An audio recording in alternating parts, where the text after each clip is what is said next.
Okay. Hi, everybody. We're live. I'm here with Batco, and in case you don't know who he is, which is pretty crazy if you don't, he is the kind of biggest leftist shit poster out there. He makes some pretty funny stuff. He's super active on Twitter and YouTube. I'm just going to hand it over to him to introduce himself and tell us a little bit more about him. Well, I think you pretty much just nailed it right on the head, to be honest. Hello, I'm Batco, the designated Australian leftist shit poster, enemy to epic libtards and so on and so forth. Oh, fuck, I've screwed up on that. But yeah, basically, I'm a platformist, anarchist shit poster who basically is kind of open to most ideologies, but is willing to kind of like shift the discourse further to the left through shitposting memes, a bit of humor, and of course debunking and whipping and nay-naying the occasional PragerU video. So that's pretty much my local gist and so on and so forth. Thank you so much for being here with me today. Absolutely. I know a lot of people are... Oh, go on, sorry. I was just saying, I was really looking forward to it because like I've been watching your videos from sometimes like going, fuck, I'd really like to go on this chick's stream sometime, and lo and behold, I get invited. So I was like over the bloody moon. Oh, thank you so much. Well, I apologize today. I'm battling a pretty brutal chest/nose thing. So I'm gonna try my best to keep things up energy-wise because I'm very, very excited to have you on, and I have lots of interesting questions to ask you. I know that you recently showed me a video that you just did, which was kind of like riot porn cut to death grips a new order. Yes. Would you like to talk to the folks about that? Well, basically, I mean, I've been kind of wondering like what sort of video would be like when I kind of somewhat come back. It's not I'm not really like officially coming back, but it's sort of like a video that I'll say, oh, like here's something that you guys can like, go nuts over for a while. Because unfortunately, I'm near like my final years in uni, so I really want to crack down on some stuff. But if I could let loose a couple of videos, why not? And I've just been hearing all this stuff going on about the French riots in Paris and so on and so forth, and the amazing stuff that's going on. And like I'm kind of listening to more nearly said Peter Krupok, and I was going to say Peter Koch. But yeah, like I was listening to him saying like, look, the revolution isn't just one cataclysmic event that goes and so on and so forth, but rather a series of events that accumulates and so on and so on and so on. So like it's really interesting to see like that everyone has really got a fucking axe to grind with Macron, and I'm seeing like a lot of like and I'm just wondering, however, of course, because I do see like a lot of riots still go on in Athens and Greece and whatnot. If there is going to be like some sort of giant revolution that may come out of this, what sort of chain reaction this is going to have on the rest of the EU as well as the international community? And I'm kind of like, so I'm kind of like fingers crossing and, knocking on wood, hopefully that something just may come of this. And then finally I'll be able to like fucking make happening videos for fucking months. And I'll just be laughing my butt off as we fucking go full forth into revolution. So I'm really hoping something happens, really hoping. And if not, then at least it's a good way to show that, look, there is definitely a sort of like a need for violence to get shit across, which I think is paramount in order to like to really like get the ball rolling and shifting the Overton window and so on. Oh, for sure, I definitely agree. I'm just kind of disappointed that energy hasn't come here to the UK. They are our next door neighbors, after all. I do want to see Corbyngrad being made in my lifetime as well. Yes, many of us do. Many of us are kind of are waiting for it to happen, but like with Brexit and all the fucking bullshit that's going on at the moment, there's just this kind of dismal kind of air hanging over everything, and I just can't wait for it to kick off at some point. Hopefully it will, but you never know. The British are known for their docile kind of behavior sometimes, so we'll just have to wait and see. Never be so sure. Those London riots didn't, spoke volumes, if you ask me. And I actually used some of those. I used some of that footage, like in the riot video. There was a lot of student protests, so like, there's a possibility. Maybe. Yeah, I mean, but that was 2011. True, it was. And it's come on, guys. It's 2011. Yeah. It's like, come on, guys. Like, come on. Wait, go on. Yeah, like, you know, Sorry. 7 years in the making. Let's hope that, you know, we can actually get London riots to anarchist boogaloo, hopefully. But again, I think we'll see what happens either way. Yeah, definitely. Well, I really enjoy your stuff. You know, a lot of the stuff that kind of got me interested in your channel was kind of seeing it through like different leftist meme pages on Twitter and Facebook, and you know, the funny little things that you put together, and also your more informative videos. So the first question that I have for you right now is obviously to do with like LeftTube and leftist YouTube and sort of the emerging online left. What are the things that you find the most exciting about this new kind of undercurrent that's happening?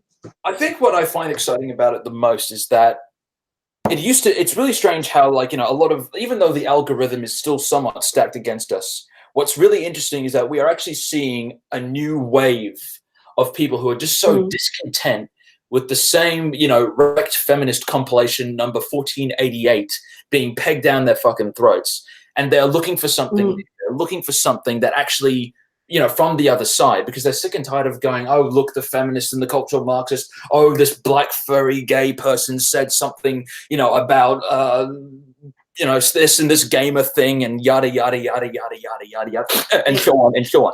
But here is where we see the next sort of phase and whatnot. What I find really interesting about the YouTube left is that we actually do have a lot of steam, and we actually do have we're actually getting the balls rolling. And in a sense, what's interesting is that it's really a sort of David and Goliath sort of scenario, in which case, yes, we're small, but we're definitely making a ripple, because people are just getting really fucking fed up with, like, you know, these spineless, you know, like centrist types who, like, you claim that, oh, I listen to both sides, but they're just more center right than anything. And just the thing is that, like, a lot of people's, like, and it's really strange because I saw this happen on Lefty Poll when I was when it wasn't, like, you know, overrun by BO's, you know, nastiness and whatnot. In which case we just saw a lot of right wingers start to convert to leftism, or at least take an interest in communism after Trump launched the missiles at Syria. People are getting so disillusioned with, like, you know, with neoliberalism, with, you know, just this faux promise of isolationism, and they realize that for capitalism to kind of continue on growing, it has to expand violently. And I think that people, and I think what the leftist YouTube stuff, like, even if they're more social democrat, or if they're more anarchist, Marxist, Leninist, or so on and so forth, I mean, we're not necessarily a huge cohesive, you know, lot. But that being said, we're actually offering something that is new. We're offering something that is interesting. We're offering something that is actually, you know, saying, no, look, quit, like, just stop watching bloody Ben Shapiro fucking declares logic jihad on a bunch of, you know, triggered libtards and something like that, and actually just listen for once to someone who might actually, you know, be able to shift the Overton window, someone who might be able to actually say, no, this is where Ben Shapiro was wrong, and here's why, using data. And you know, and I think and it's really strange because, like, we're kind of debunking this sort of propaganda war of, like, you know, the leftist being, you know, the college major who, like, has the, you know, brightly dyed hair and gets offended if you call him X, Y, or Z or something like that. There's more to it than that.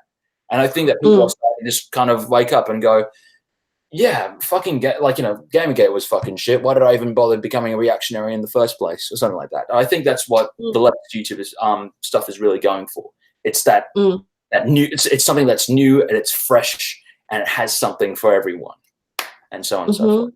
Hopefully, what I'm trying to do is I'm trying to, of course, appeal to the more, you know, humorous side to it, of course, you know, through memes and shit posting, the Lefty Poll Choir, and so on and so forth, through humor and propaganda and yada, yada, yada, yada. But of course, there are other people who do amazing jobs, you know, people like Socialism or Barbarism, Danov, Peter Coffin. I nearly called him Peter Kropotkin again. God damn it. I'm sure he would love that. I'm sure that would make him very happy. I'm sure it would. You know, Dr. Bones. All these, you know, all these other types. They're really, and I think that's what's great about it. That we're actually, like, you know, debunking these myths about leftism and so on and so forth. Actually going, oh, okay, no, this is what actually happened. No, this is what we mean. No, this is what communism is. It's not about, like, oh, the big government running everything 1984 epic style. And the second they start reading what George Orwell was like, they go, huh, well, fancy that. He turned out to be a democratic socialist and so on and so forth. And yeah, so it's just that sort of, that sort of like that energy, that new, take a look at this sort of thing. But of course, I guess the only thing that we got, and again, the only thing we do have to worry about is just the bloody algorithm, though, because I swear to fucking God, I'm getting, I'm getting so fed up with, like, you know, with my vids. When I did that happening vid, Amerimut Boogaloo, I was like, you know, I just saw like my entire right side of my video is just like, oh, this is a Black Pigeon Speaks video. Here's Stefan Molyneux. Here's Jared Taylor. Here's something from American Renaissance. I'm going, oh, okay, sweet. Okay, fine, I guess, sure. Because that's truly what I was, you know, conveying with my videos and so on. So, yeah. But like I said, it's a David and Goliath sort of situation. I think that hopefully we can turn out on top. It seems definitely. Definitely. I hate to get like conspiratorial, but I definitely do feel like the algorithm does punish you if you talk about controversial things. I think that maybe certain keywords like might trigger some bot or something. I'm not sure. But like all the subscribers I have are basically through grinding. I don't think that the algorithm has like ever picked up any of the videos that I've made, which is definitely like a huge challenge for leftist YouTube. But the thing that always confused me is that the right wing also talk about quote unquote controversial things, but it never really seems to be a problem for them. You know, it just, I don't get why. I don't fully understand why that's the case. Do you have any ideas? I might have allow me to be like, you know, to get my bloody aluminium hat on and just put it on it. I really do think that, like, well, here's the thing. It depends on the nature of right-wing stuff, but like, it's really strange how you might go from like a video that talks about the history of LGBTQ people and their radical activism and so forth, and next thing you know, you have like a Black Pigeon Speaks video saying, now here's why all these LGBTQ folk are actually degenerates and threats to Western civilization and so on and so forth. And I think what's quite disappointing about it is that it's just this. I think the reason why the right does get a lot more like more views is that, here's the thing, they aren't really, you know, as much as they like to think that they're anti-establishment, much as they like to think that they're really like, you know, the next, like, you know, the dark internet sort of people, like the real based in red pill lot, they actually are basically, aren't really changing anything. You're not really advocating for a change in the system. You're still running under a capitalist mode of production. The best of the things which you want is just reduced immigration, which, to be honest, Democrats and Republicans in America, and this is like what, and let's be perfectly candid, the Yanks have a definite monopoly on the internet, at least in the West. So like, you know, so that's like, hey, well, that's fine.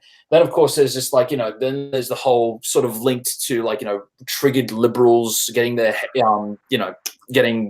bamboozled by people like Ben Shapiro, Gavin McInnes, all those reactionary types. You know, they have like a compilation of them and so on and so forth. And those get like a shit ton of videos. Like it's a strange algorithm of aesthetics and spectacle kind of mashed into one, following an algorithm, which like, you know, like which can like fools people to thinking that they're these new far right wing sort of like, you know, quote unquote revolutionaries. But at the end of the day, most of the stuff they can pretty much vote for. You can vote for like, you know, these people can vote for like stricter border control. They can have these like, you know, these reactionary policies put into place and so on and so forth. Whereas us leftists, like you said, we have to grind because we don't want reform. We want fucking revolution. We don't believe in like, here's the thing, if the system's, you know, fucked and it's unfair, why bother competing in it when you can just overthrow it and introduce something new? And I think that's because, and it's because of the fact that these people just don't really pose much of a threat to international capital. And basically they're keeping them, you know, they're willing to keep people docile and just kind of live their merry lives with a slightly increased hatred of women and minorities. That they don't really pose much of a threat to international capital as a whole. They'll still go, oh yes, Trump, you know, he bloody bombed those evil fucking terrorist people, and of course, isn't it great that he's keeping those horrible migrants from fleeing across Mexico and so forth. But again, this isn't really anything new. The states have been doing this for like decades now. Or actually, probably one could even argue they've been doing it for nearly 100 years. So again, doesn't really pose. So I think it's because of that lack of threat to capital, which is why, you know, the right wing is kind of getting a bit more traction and so on and so forth. I don't really know, but I've got a feeling that that might be it. And and of course, there's also another thesis that I have, or an idea or hypothesis, where that a lot of this kind of started from the Gamergate fiasco. Because 2014 to me was like the day when the right wing and like the alt-right was really born. It came out of that sort of consumer revolt, and then it kind of basically started rolling and rolling and rolling and rolling. And that drama pretty much just picked up and snowballed. And next thing you know, now we have this sort of fucked up algorithm. But any like political video that you have, next thing you know, you're fucking being linked to Carl of Swindon, you know, just going on about the fucking feminist system. My God. Yeah. I think if I lived in Swindon, I'd be like pretty sad too. So the next question I have for you is kind of the opposite of that question. So like, what's the most annoying thing that you've kind of found or discovered about the online left? I know that in the last couple of days I've kind of expressed myself. I don't know if you've seen any of the videos that have been going around, but the catalyst was Dr. Bones and my interview, and then I went on to American Johnson and like did a whole massive rant about like the complacency on the left, and that kind of spurned him to do a video, spurned Peter Coffin to do a video. So there's a whole lot of talk at the moment that's going on around those things. What is your kind of take on some of the more annoying aspects of online leftism? I think one of the most annoying things, which I fucking hate about online leftism, is basically this sort of like, it's hard to describe, but basically, how do I say it? It's the sort of like, you know, segregations of different leftist cultures, and like, you know, just labeling them certain things because they don't talk like you, because they don't, you know, they don't walk the walk as you.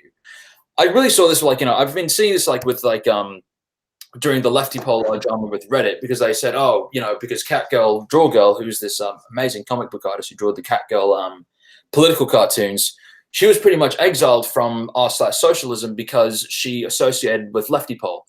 And the reason why is because they basically thought that, lefty pols consistently, like, you know, they're all reactionaries because they, you know, they say less than savory things, even though there's definitely an element of shit posting to it, and there's a sort of different language and lingo that you may find on channels which may seem alien to people. And it's because of that sort of like, you know, that refusal to understand why people say certain things or why different cultures on the left act a certain way, that it's pretty much led to people going, oh, wow, you're like, oh, you're so reactionary, oh, you're racist, oh, you say this, oh, you say that. And that sort of like that real pettiness really fucking drives me up the wall. Like, here's the thing. Like, I really get pissed off at, like, you know, people who kind of like, you know, just like, you know, do this whole sort of guilt by association. Like, oh dear God, I'm like, here's the thing. I'm pretty good mates with Thought Slime and so on and so forth. And even though like I'm a lot more like tolerant of like more edgy shit posting and whatnot, out of respect, like whenever I'm on his server or so on and so forth, I don't do the like, I don't, you know, I'm very, very careful about what I say, and, you know, out of respect for, like, you know, the comrades on there. But that being said, like, I'm okay with him. Yeah, sure, we have different modes of talking, and we have a very different view as to what the left can be. But overall, we're on the same boat.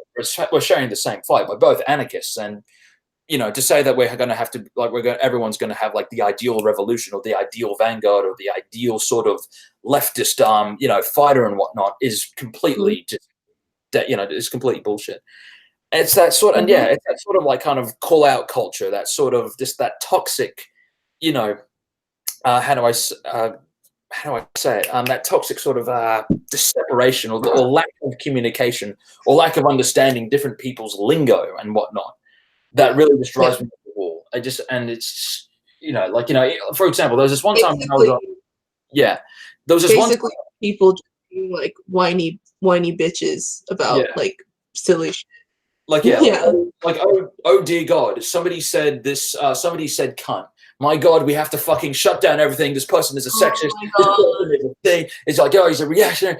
It's just like, why does this fucking matter? First on one, it could have been over a year ago, and he probably doesn't speak like that. Two, have you ever understood why he may be saying that, because again, he could be operating on a completely different level from you. And three, what like I say the word cunt all the time. Yeah. Like I say it all the time. Like woe betide whoever the fuck thinks they're gonna tell me not to say the word cunt. Yeah, exactly. Like, you know, yeah. if that's the hill that you want to die on, then by all means go and die on it. But like, you know, one of the biggest fucking language. Yeah, sorry, go ahead. The policing of language. That's the perfect, Angie. Couldn't have said it better myself. But yeah, it's that policing of language that really drives me up the fucking wall. One. And two, an example of this was basically when I was on this this Facebook group. God forbid, Left Book is pretty much just a meme in and of itself. But basically it was called, so this is the right's fabled memeing ability. And basically what happened is that, like, it was like, you know, that one thing, like basically like, they did say, oh, if you use the word cunt, you're actually a sexist. And they meant that without like any trace of irony. And people like, you know, were just kind of getting real ticked off at them. And I saw some people getting banned. I'm going, okay, this is a bit fucking strange. And then basically after I, when I got into a, and there was another thing basically where somebody shared a tweet from Socialism or Barbarism, basically using the word spook to describe Max Stirner's spooks and whatnot. And what they decided to do was take the opportunity to say, I'm actually, he's probably just referring to it as like, you know, as like a mean word against people of color and so on and so forth. And even though when I tried to like explain it to them, like, you know, it means different things in anarchist circles, I said, oh, well, they're just like perpetuating white supremacy. They're perpetuating, you know, and I was like, no. Those fucking people are so annoying. Like, honestly, like, context matters. And I feel like, you know, it cheapens like real arguments when things are actually problematic. And it like takes ammunition out of people's hands to be able to critique those problematic elements. If, you know, people are, you know, saying things out of any sort of harmful context, and people are sort of piping up and calling people out because of it, you know, it's and it also makes people afraid to be themselves and to talk because they're not sure who or what. It's kind of it's annoying. It's really annoying. But pretty much like I'd be preaching to the choir. I mean, there's another thing. Even when I said like, look, I think you're being overly chauvinistic about this. Like when I talked to them, and they said, "How dare you call Marxist-Leninists chauvinistic?" Like I'm going, and apparently chauvinist meant something entirely different in their circles. I'm going, okay, wait, what is going on? But eventually it didn't really matter because I got banned anyway. But I was like, thank fuck, because it turned out there were a bunch of dangists anyway. So I went, okay, cool, have fun. But yeah, that's one of the things that really just annoys me. That sort of just that real pettiness of people saying certain words and like language policing and whatnot. Because I tell you what, it does nothing but hold the left. In a sense, it kind of holds us back. Because basically what you're doing is that you're wasting our time, like, you know, with all this call-out bullshit when we could be actually talking about international solidarity. We could be talking about events going on all over the world. We could talk about building, like, you know, protests. We could talk about, oh, hey, this is actually a really interesting article that Engels wrote that I reckon that both anarchists and Marxists ought to talk about in regards to the relationship to the state. It doesn't really improve the discourse, which I think is something that as leftists we have to do, especially leftists in the West. I think we have a huge obligation to shift the Overton window further to the left as it has been. I think that once we do that, then maybe post-revolution we could talk about, like, you know, some of the more harmful stuff and saying, okay, look, maybe we should consider this, maybe we should consider that, and whatever comes of that, sure. But like in the meantime, let's just fucking get our heads down and just, you know, get to work while we can. That's I can understand how to some people that would sound like some form of vulgar class reductionism, because I have had run-ins with, you know, people from lefty pole and things like that who have been just like straight up racists.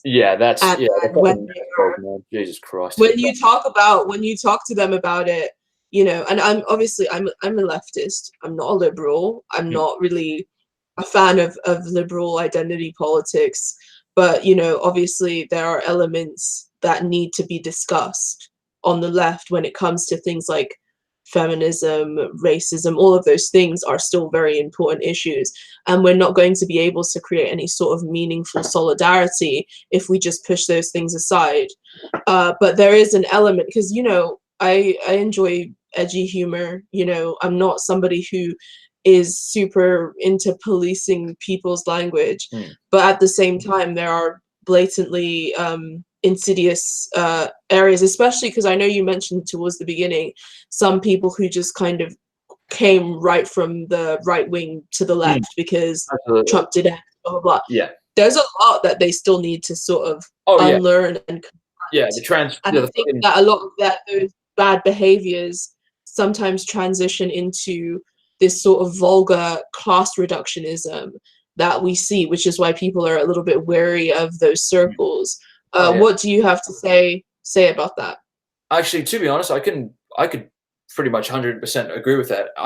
To be honest, I used to be, again, I'll just be flat out honest, I used to be 100% fucking class reductionist in most of my views. But the thing is that as you start to expand, like, you know, and go into different leftist circles and whatnot, you understand why people are anti-capitalist. And it's not just a matter of class. It's because capitalism has, in a sense, been able to commodify, you know, social, you know, genuine social justice and basically perpetuate forms of bigotry and inequality. It doesn't do anything to address the disparities of people of color living in fucking squalor in the United States. I mean, I fucking go out every single day. I take a fucking walk to uni, and whatnot, where I am, because I'll just flat out say it. I'm pretty much on exchange, and the amount of fucking homeless people I see, some of them are white, but most of these people are people of color, and it really just fucking breaks my heart. I mean, and it's not necessarily just because they're fucked, but it's just like, it's just strange how a lot of these liberals who advocate for like this rainbow form of capitalism are going, oh yes, of course, let's have some, you know, let's have more women CEOs, let's have, you know, more like black policemen and so forth. It doesn't do anything. These people are still fucked by generations of, you know, racism, of bigotry, and even people who are basically able to infiltrate the workplace and all these other institutions and basically fucking slam their racist agenda on them. For example, one of the recent FBI documents have even said that there are a shit ton of bloody white nationalists within the police force in America. That's fucked. So, like, you know, I think that to say that, I think there's a saying is that we cannot be too class reductionist to the point of, you know, basically saying, oh, you know, like, no, we have to, like, everything's related to class, like, everything comes from class, capitalism is the entire root, but we can't be necessarily, how do I say it, identity essentialist to the point where we just, like, start becoming, it's just all about identity. There's definitely that intersection that has to be. I don't think that there are that many people on the left who are identity essentialists. I mean, that's more of a liberal position. Yeah. And I get that what we're trying to kick against. Yeah. Wait, just a second. Sorry about that. Because this is important. I get that what we're trying to kick against is liberal identity politics. Well, identity politics that's been cynically co-opted by liberals in order to push, you know, a capitalist agenda on vulnerable people. But I feel like if we don't do our work carefully, we will end up creating a vulgar class reductionism, because it is important. It's not really possible for someone like me be in solidarity with somebody who used to be an out-and-out racist maybe 5 months ago, but then saw the light and decided to become a leftist, unless they're like doing their work to make sure that they're understanding the unique struggles of people under capitalism. You know, it's something that I am kind of weary of in those circles, because there is a lot of fucking bullshit. You know, on the other side, there's also a lot of bullshit. There are people who use their identity cynically to either gain social capital or as a shield from criticism. There are people who, you know, use identity politics in a way that is detrimental. But I think that for the most part, people are afraid of this sort of class reductionist approach, which is, I think, a lot more harmful and will probably, you know, destroy any kind of solidarity that we're trying to build. I just wanted to put that out there. Oh no, I actually look, and again, complete agreement with you. I'm probably just arguing semantics at this point.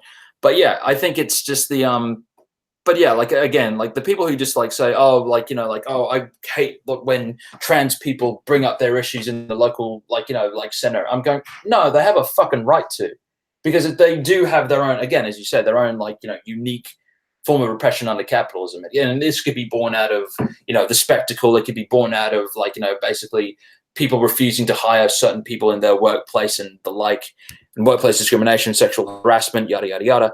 And so well, on. like, not even just that, like actual Black people, like Oh, yeah, without us, yeah. you know, capitalism wouldn't be a thing. Like, we have been the exploited working class that has given capitalism its like fuel for like hundreds of years. Oh, yeah. So it's not even like a, I don't think there should be those I don't know, like I feel like people sometimes forget here that there are different struggles, and some of them are like super deep. And I feel like pushing those aside in order to kind of focus on a false sense of solidarity, which is basically just the absence of tension, as Martin Luther King said. Yeah. It's like a false peace, a peace that just kind of means the absence of tension. By yelling at people to shut up about their issues, I think that's like super detrimental. But then also on the other side, the super SJW types need to chill the fuck out. You know, people do get lost in language policing and semantics and call out culture, so that is a problem too. But you know, for me personally, I've had more issues with vulgar class reductionism on the left than I have with the annoying SJW types, who are right, but they're doing right in the wrong way, if you kind of get what I mean. I know Their heart's in the right place, but they're doing it wrong. It's whereas somebody who's sorry, go on. You go on. Yeah, it's just like I'll just be very quick about it, because like I'm agreeing with you 100% of the fucking way. It just reminds me of this anecdote, because basically when I was going around, is that there were these strange, like when I was in America just a couple of weeks ago, during my first time on the East Coast, I was basically like, I saw these people like protesting out on Oktoberfest. Actually, it was post-Oktoberfest, a couple of weeks after it, but they were there on Oktoberfest, don't get me wrong. And what they were doing is they were protesting right outside the uni, going like, oh, gays are like, you know, horrible, gays are bloody, you know, rancid, they're like, they'll burn in hell, and so on and so forth. They said some really hot takes. They said that gamers were going to go to hell too. So they were quite interesting, to say the least. But basically what happened is that even though they, like, you know, even though there was like, the people were very, you know, they were very anti-homophobia, the cops were still defending them, and you saw people, like, you know, go up and shake the cop's hand, going, "Hey, thank you for your patience, thanks for your service," and whatnot. And I'm going, what what is going on? What the flying fuck are you doing? It just like that sort of stuff just made me like, oh no, hey, this is fucking cool. People are like, you know, very much speaking out against homophobia. Oh wait, you're fucking in cahoots with the cops. Oh shit, that just makes your heart sink. That shit rubs me the wrong way. Yeah, but that's my little anecdote, and so on and so forth. Well, yeah, I definitely think that there's issues on both sides, as much as I hate saying like on both sides, but I definitely think that there's issues with, you know, certain people needing to just kind of chill the fuck out. Yeah. And then I also feel that there are issues with people like, you know, trying to sort of mimic the right wing almost, because they think it like lends them some form of social capital. So they think by being edgy and like distant and removed and, you know, using certain, you know, slurs that, you know, ones that aren't necessarily even innocuous, or culturally, because I mean in the UK the word cunt is like vernacular. Everybody uses the word cunt. Yeah. Same here in Oz. But in the US it's kind of like a no. Yeah, you don't really say, it in the US unless you like make it very clear that you're Australian, and they just go, oh, okay, that's fine. Yeah. But yeah, I completely agree with you. Like, it's, you know, there's a time, but you have to be very careful as to what you can say, lest you perpetuate some sort of weird pose law, which pretty much gives rise to reactionaries believing that they're leftist, which pretty much just does more detrimental shit to the left in general, which I 100% agree. Yeah. Exactly. So we'll move on to the next question, which is about reactionaries. So the next question is, who is your favorite reactionary. And by favorite, I mean somebody who you find morbidly fascinating or Okay. someone who you love to hate. Man, who is my favorite reactionary? This kind of like, I feel like I could do like a Watch Mojo sort of thing with this. You know, welcome to Watch Mojo, and today we'll be counting down our top 10 reactionaries. Like, you know, this is Ben Shapiro saying facts don't care about your feelings. I have a lot of favorite reactionaries because they're just so meme worthy. They're just fascinating. But my favorite reactionary, probably at the moment, would have to be Charlie Kirk. I mean, there's something so fascinating about this guy. Like, he just seems to me like, you know, I reckon Charlie Kirk was like the kind of kid at school who'd like, he'd take a shit in the toilet, but unintentionally not use his pee to spray away the giblets of shit that was smeared on the bowl. Like, he would just, like, you know, or better yet, he's that kind of like, he's that one kid in kindergarten who would always like dob you in on the teacher because you didn't want to share your pencil, and then he'd act all smug and shit and never give you the pencil back. Like, he's that sort of fucking creepy. He's like the kind of guy who, like, you know, you're just watching like a film in a cinema, you take a girlfriend, your boyfriend out, you know, you just go, oh, hey, let's watch a movie, and there's some dickhead who just intentionally makes the, like, you know, the packet of crisps loud. He takes his time opening it, and he makes it sure that you really hear the scrunch and the crunch of the chip and whatnot. And you just kind of turn around, like, you want to tell him to like shut up, but at the same time, no, we're gonna have a nice time, we're gonna have a fine time. But he just keeps on going. And yeah, he just, like, he thinks that he can do all these sort of weird kind of gotchas and whatnot, but like, he is so just horribly read that he can't even give even forms of legitimate criticism to any kind of ideology. Like, that's pretty much like what most of the stuff that you can find out with Charlie Kirk. It's just like, oh dear God, please fucking stop. But at the same time, you kind of want to see him just keep on going. It's like watching two trains like collide in slow motion. It's just absolutely horrible, but you just can't help but just watch it. It's just You amazing. see, I'm old school. I like Glenn Beck. I think he's really morbidly fascinating. I think that Alex Jones is also somebody who I'm really morbidly fascinated by, specifically because. Oh no, yeah, you go first. I was gonna say, like, you know, like, I mean, he actually, do you realize he dressed up as a gay frog in one of his most recent videos?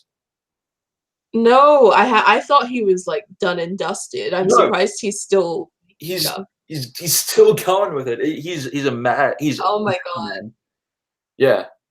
But yeah. Oh my God. Well, yeah. I the only reason I'm morbidly fascinated by him is because like some of the stuff he says is like actually like so absurd that it's like hilarious.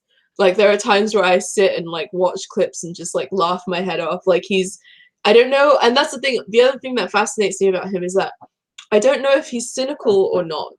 Like, I feel like he is cynical, but then there are moments where I'm like, this guy's a fucking true believer. Like, I think he does believe a lot of what he says. But then again, I could be wrong. So I guess he's kind of a mystery in that sense. Yeah, and who was my other favorite reactionary? Just someone who I just enjoy. I don't know. I don't really know if I like him because of how much of an absolute dickhead he is, or because of his following. But I think I'm more inclined to say the following that he's like accumulated, and that would be Jordan Peterson. Jordan Peterson is like it's not necessarily him, but his followers that just make me laugh. Like, they're my favorite reactionaries, because the second you say anything that actually has been stated by Jordan Peterson, they'll immediately just white knight and just mass dislike your video and go, oh, but as a matter of fact, you're taking him out of context, and just do all this complete asinine shit. Yeah. I mean, fucking Destiny did this fantastic debate against this one Jordan Peterson fanboy, and the amount of damage control that this guy did in favor of Daddy Peterson just absolutely was just fascinating. He kept on flip-flopping his positions. He had to make constant and go, okay, maybe he did say this, maybe he did say that. And they said, oh, but no, you don't understand, because Jordan Peterson is just proposing radical ideas. He's just getting the ball rolling, guys. In which case, like Destiny, and I'm paraphrasing, he said, well, either one, Jordan Peterson is an incredibly shitty speaker that pretty much allows his ideas to be just used by reactionaries, and he has hardly done anything to speak out against it and actually try and make sense of it. Or either that, or he's just intentionally being like obtuse, in which case he's basically just trying to go on damage control. I mean, let's be perfectly candid. The only reason why Jordan Peterson is famous in the first place is because he refused to address a trans person by their preferred pronouns. That's literally it. That's basically why he's famous. So like, and he has accumulated a following, which is just, it's kind of amazing but worrying as to how many people believe his bullshit. And it's just I mean, I did a video on him recently. That was the most recent one on my channel, and I did have quite a few lobster boys, come and like complain and whine and stuff.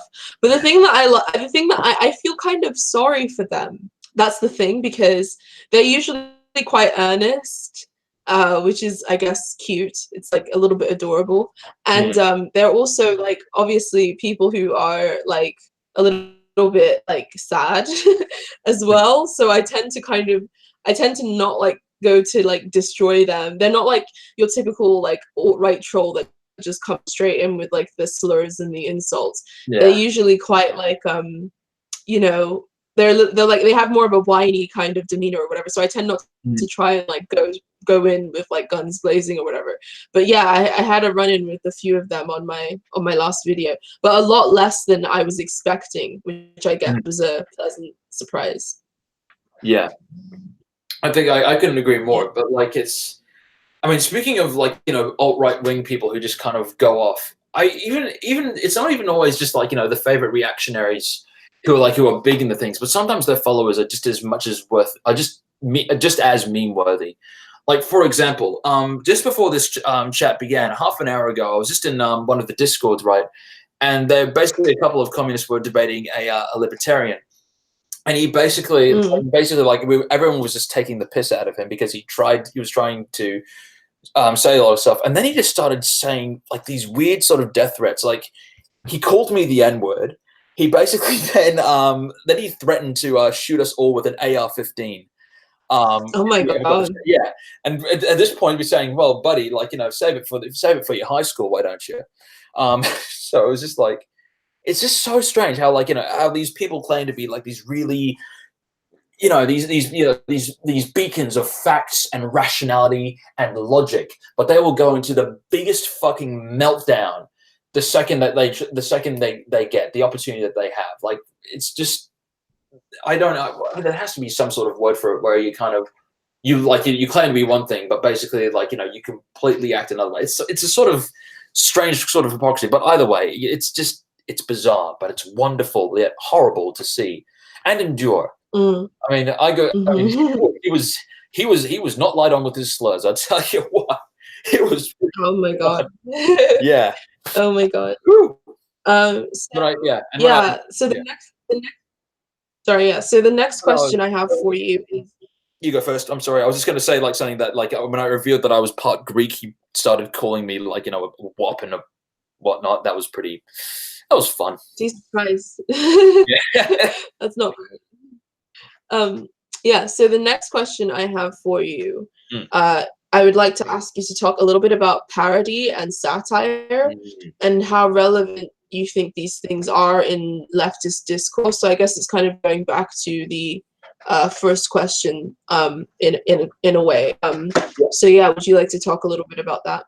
I do think that irony and shit posting certainly does have a place on the left, but like most memes, they have a use by date, and even then, sometimes there's this whole thing that you might have heard about. It's called Poe's Law. Now, for those who don't know what Poe's Law is basically, it's when people deliberately act like idiots, but then you get actual idiots who come along who believe they're in good company, and then it just turns into something just incredibly nasty. You see it happen on. We've seen it happen on the chans. We've seen it happen on Reddit, Twitter, even in some cases.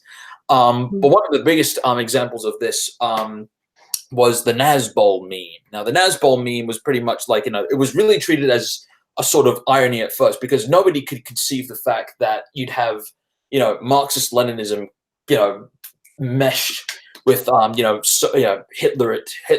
fascism and whatnot. So like it was a completely strange and meme-worthy thing. And then we kind of like saw that there were some people who unironically started having this weird dark socialist sort of like thing. You can look it up online. It's really strange because they have like all these strange symbols of like I think it's like the Morning Star and whatnot, but they put it next to people like not only just like Goebbels and Stalin, but also fucking Darth Vader as well. It was just completely out of this world, and so everyone started making fun of it.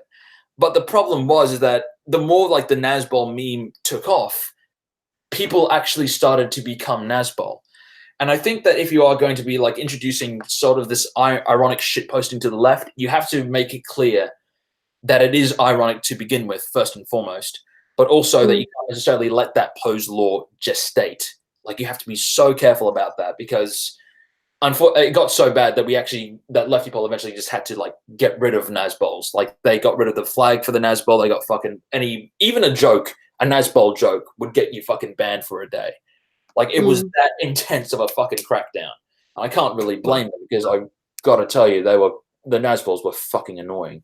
But yeah, I think that when it comes to irony and the left, I do think that it can certainly, how do I say it, normalize a sort of strange thing. Because as much as the alt-right are fucking scum and whatnot, I'll give them credit that they were actually able to capitalize on like edgy and ironic humor, and basically saying, "Oh, it's just a joke. I was just being ironic."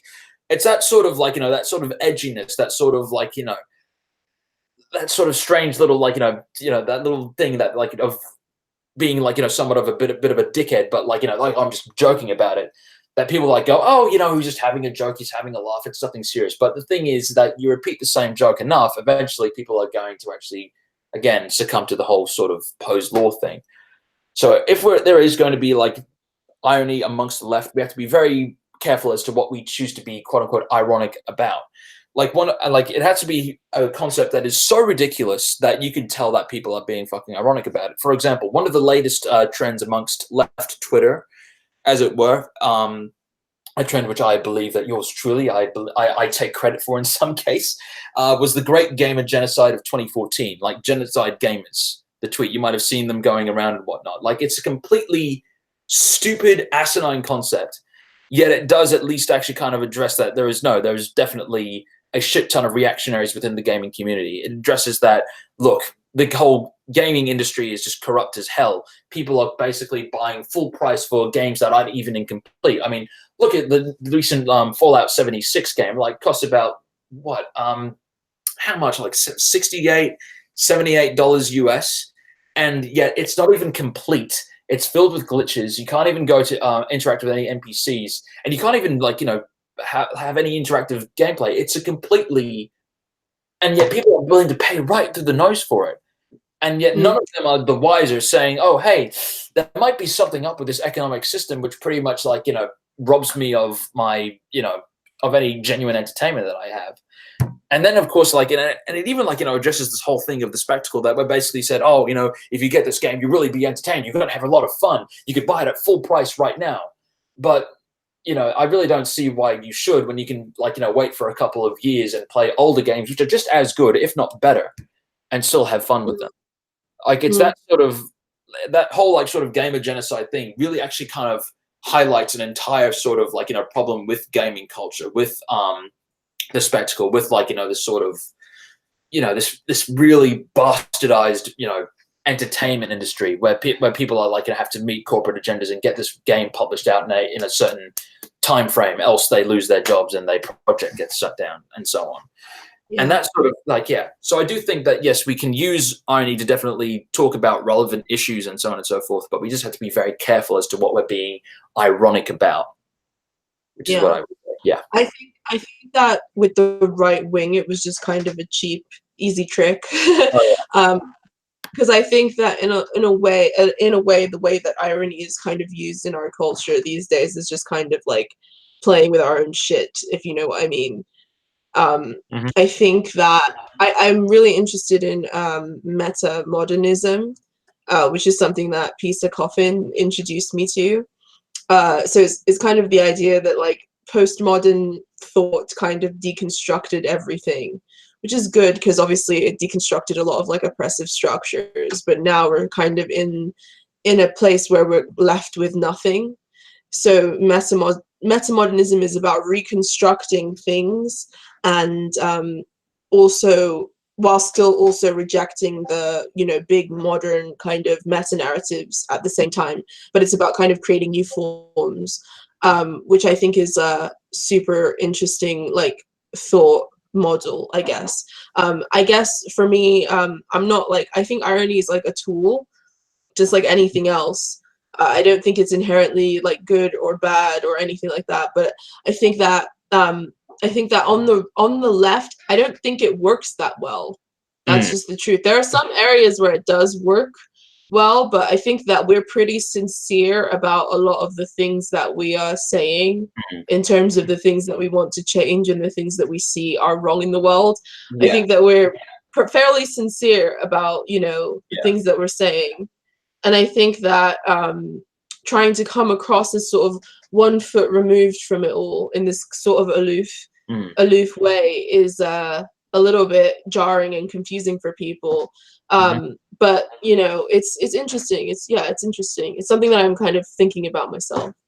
Yeah, I think the other thing which kind of really kind of gets my goat is that, like, I couldn't agree more, because, and it actually does speak a lot of volumes about the right, because they have to pretty much lie under so many layers of irony and lies and kind of like, aha, I'm just joking, in order to actually get their ideals across. They have to constantly, you know, lessen the blow with an element of humor to it in order to get their point across, or lessen it with like, you know, oh, it's not that bad, I didn't actually mean it. It's that sort of like, you know, I was merely pretending sort of thing which you see on the right. They have to water down, you know, their pretty much racist views, and in order to actually get them across. Like, you know, with leftists, you know, you can kind of you can spot that shit, you know, a mile away. Like, you know, that whole statement, it's okay to be white, is pretty much just a dog whistle for white nationalists and whatnot, as Dr. Bones brilliantly pointed out last time he was on here.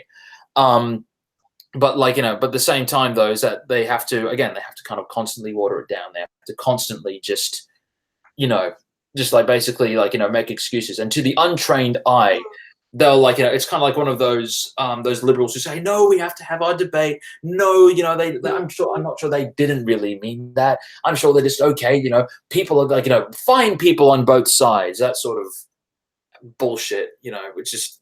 Wait, one second. We have some like trolls in the chat. Yeah. Do you have trolls that follow you around or something? Oh yeah, they do. So yeah, it's just yeah, Joseph Johann Schmidt. He's a turf. Even the Roth. Who else was it? Yeah, just the username 123. They've kind of like, they're part of like the Nazbol sort of gang who I was talking about, who dogpiled that trans person. Oh my god. Yeah. Jesus fucking Christ. Oh god. Okay. Yeah. I'm going to call my boyfriend to get rid of them because I don't have any mods. I probably should set mods up at some point, but yeah. Please go away, whoever they. Hang on a second. Babe! He's playing Red Dead Redemption at the moment, so like I think he's yeah, he's like incapacitated completely. Babe, could you help me a second? But yeah, he's like, on his way. Sorry. I mean, to be honest, like, well, I was kind of like looking at them in the chat. I'm going, haha, you're really funny. In fact, yeah, like really, wow, sure showed me, buddy. Yeah, so sorry. Yeah, he's gonna get rid of them. All right. Yeah, there's trolls. Just ask who they are, and then someone will tell you, and then you can get rid of them. Who are they people? Tell me who the trolls are. No one can hear you. Just type it in. They can hear me on there. Oh. Tell me who the trolls are. Get rid of these guys. It's okay. Just type it so that I can continue the interview. All right. Bring it back when you're done because I need it. Also, hi, Angie. Yeah. Sorry, I had to make you stop playing Red Dead Redemption. Hey, it's okay. I'm just hunting at the moment. He says he's hunting at the moment. Oh, damn. Actually, a friend of mine played Red Dead Redemption. I got to tell you, the amount of detail to that game is fantastic. Like, I actually found out that if you got a male horse, because their balls are still out, basically, but if you take them at the top of the mountain, their balls shrink in the cold. It's fucking amazing. Yeah.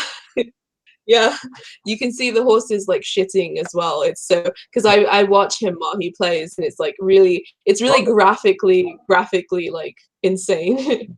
Yeah. Yeah, Ron isn't a troll. It'd be just Johan Smith and Mick Vavo. Are you listening, baby? I blocked Ron because. Oh no, not Ron! What the fuck? Get Ron back! I don't know how to do that. We'll fucking figure it out, Jake. Figure it out. Sorry about this guy. There we go. Yeah. So okay. Yeah. Get Ron back. What are you doing? Yeah. So back to what we were saying about irony and stuff. You know, what do you think? What do you? Obviously, it's like part of your work and part of what you do and stuff. What do you specifically do to try and be responsible with it? Like, what are your thought processes around it? Or is it something that you just kind of intuitively employ? What would this be in relationship? I just kind of got distracted by the fucking trolls for a moment. Sorry about that. Oh, God. It's all good. Don't worry about it. Yeah. So what was the question again? Just repeat that and I'll have it to you. Oh, okay. Sorry. I just said that obviously irony is something that you employ in your own work. Yes. What are your thought processes around it, and how do you kind of work to be responsible with it? Well, here's the thing. I mean, sometimes it's really just off the cuff and so on and so forth. And the thing is, though, is that it has to be a certain kind of formula in order to actually make it sound ironic. This is one of the reasons why I actually kind of like using Discords and live chats and actually having talks and whatnot, because you can put on a voice, you can actually make sure that there's a certain sense of irony. For example, I could just say, well, as a matter of fact, you libtard, I'm not a Nazi. As a matter of fact, I'm actually a white nationalist identitarian with stress-right characteristics. Got you again. Like that sort of thing. Like you can joke about that sort of thing and do that sort of impression and whatnot. And there's that definite sense of irony that you're taking the piss. But when you kind of like, but again, there has to be like certain things that you kind of, again, you got to really kind of think about it. Sometimes you have to like stack irony to kind of on top of irony in order to lessen the blow. Like for example, if I was to kind of make fun of for example, one of my my vids which I'm quite proud of is Third World as Trendsetter, where I take the piss out of Jason Unruh. And it's definitely it's not like it's nothing that really praises him. It's just something that that just takes the piss out of his crazy antics. And just right before there's this bass drop, you just see a plane from the 9/11 attacks just about to crash into it, but before it does, it just cuts to the bass drop, and then just have Jason Unruh click it. So like there's that sort of so yeah, it's that kind of like, oh, is he gonna do? Oh wait, no, it's okay. Wait, is he? Oh, yeah, it's that kind of shit posting. But when you kind of like stack so much ridiculous content on top of more ridiculous content, you can tell that this is just complete bullshit. This is just complete bonkers. Yeah. So you can definitely to the trained eye, you can see when someone is being ironic enough.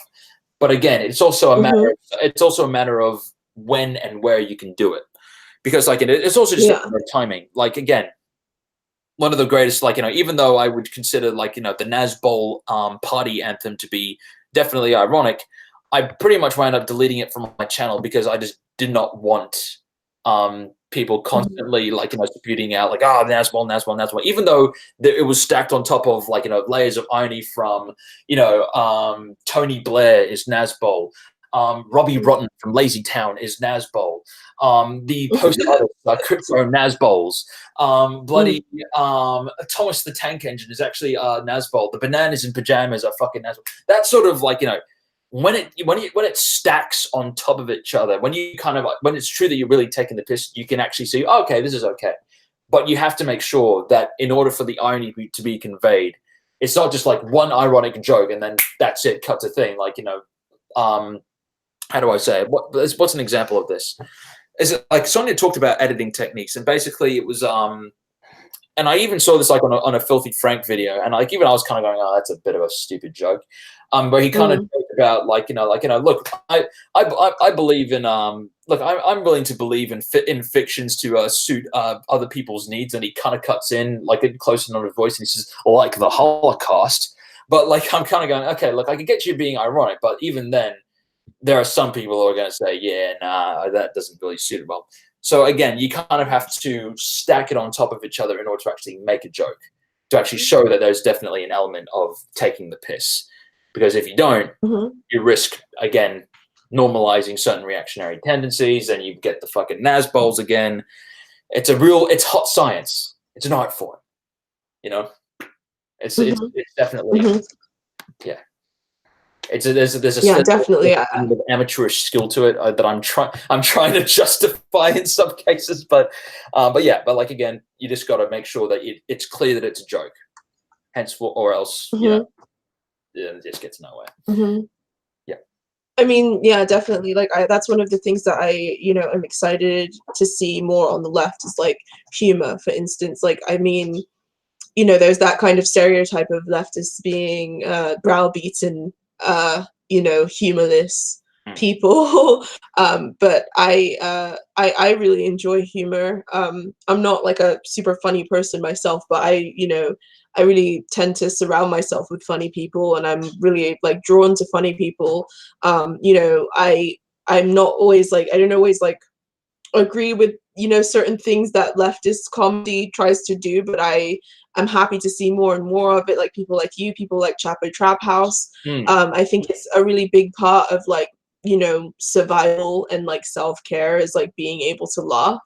But so I guess this kind of ties into my next question for you, which is there's like a huge sort of moral panic on the left about how the right wing has been able to use humor and irony in order to kind of score cultural points or like win cultural victories. And I think people were also pretty shocked by it because there's this kind of idea that humor is this like natural, like self-correcting mechanism. I don't think people really realize that humor can also be used to reinforce the status quo as well. It's a multifaceted type of thing. So what are your thoughts? What are your thoughts on that? Well, again, I think you pretty much nailed it on the head. It can be like, again, humor can be used to kind of like, maintain the status quo, but at the same time, it can definitely be used to undermine it. The question is, of course, like, what really does count as a status quo? Because a lot of conservatives like to point to the status quo as being politically correct, or like, being filled with libtards, like, bloody people like, like Stephen Crowder, they're the establishment, or these Hollywood liberals, they're the establishment. Well, who's the fucking establishment? First, you can't really have it. Either one, you have to admit that basically capitalism really is basically just like, will do anything in order to justify itself by keeping itself in power, and it will kind of constantly feed you, like, it constantly, feed you these fucking speedballs. Or one, basically, your whole, like, modus of, like, thinking that, oh, no, we're being oppressed by the cultural PC warriors, then, what's you go? What are you doing? It's fucking complete. It's just bullshit. It's just like, yeah. I really just, yeah. Yeah, for sure. I mean, it's a pretty kind of messy territory because really and truly the liberal kind of, I guess, hegemonic forces have had sort of a monopoly on things for a while. So in a way, they are kind of being edgy and contrarian by kicking against it, but they do it in the wrong way. Rather than kicking at the powerful institutions that employ these things cynically, they kick down at like vulnerable people who have pretty much no say in whether what gets used or, in that sense.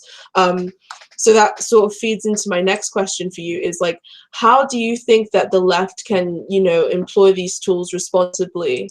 And how do you think we can turn around what they've done to them without necessarily mimicking what they're doing? Yeah. It's actually a really good question, because I'll be perfectly candid with you. When I was an early YouTuber, I did used to do that sort of stuff, kind of fight fire with fire. But then I realized, again, that can also help give rise to reactionary stuff, and I had to clean up my act since then.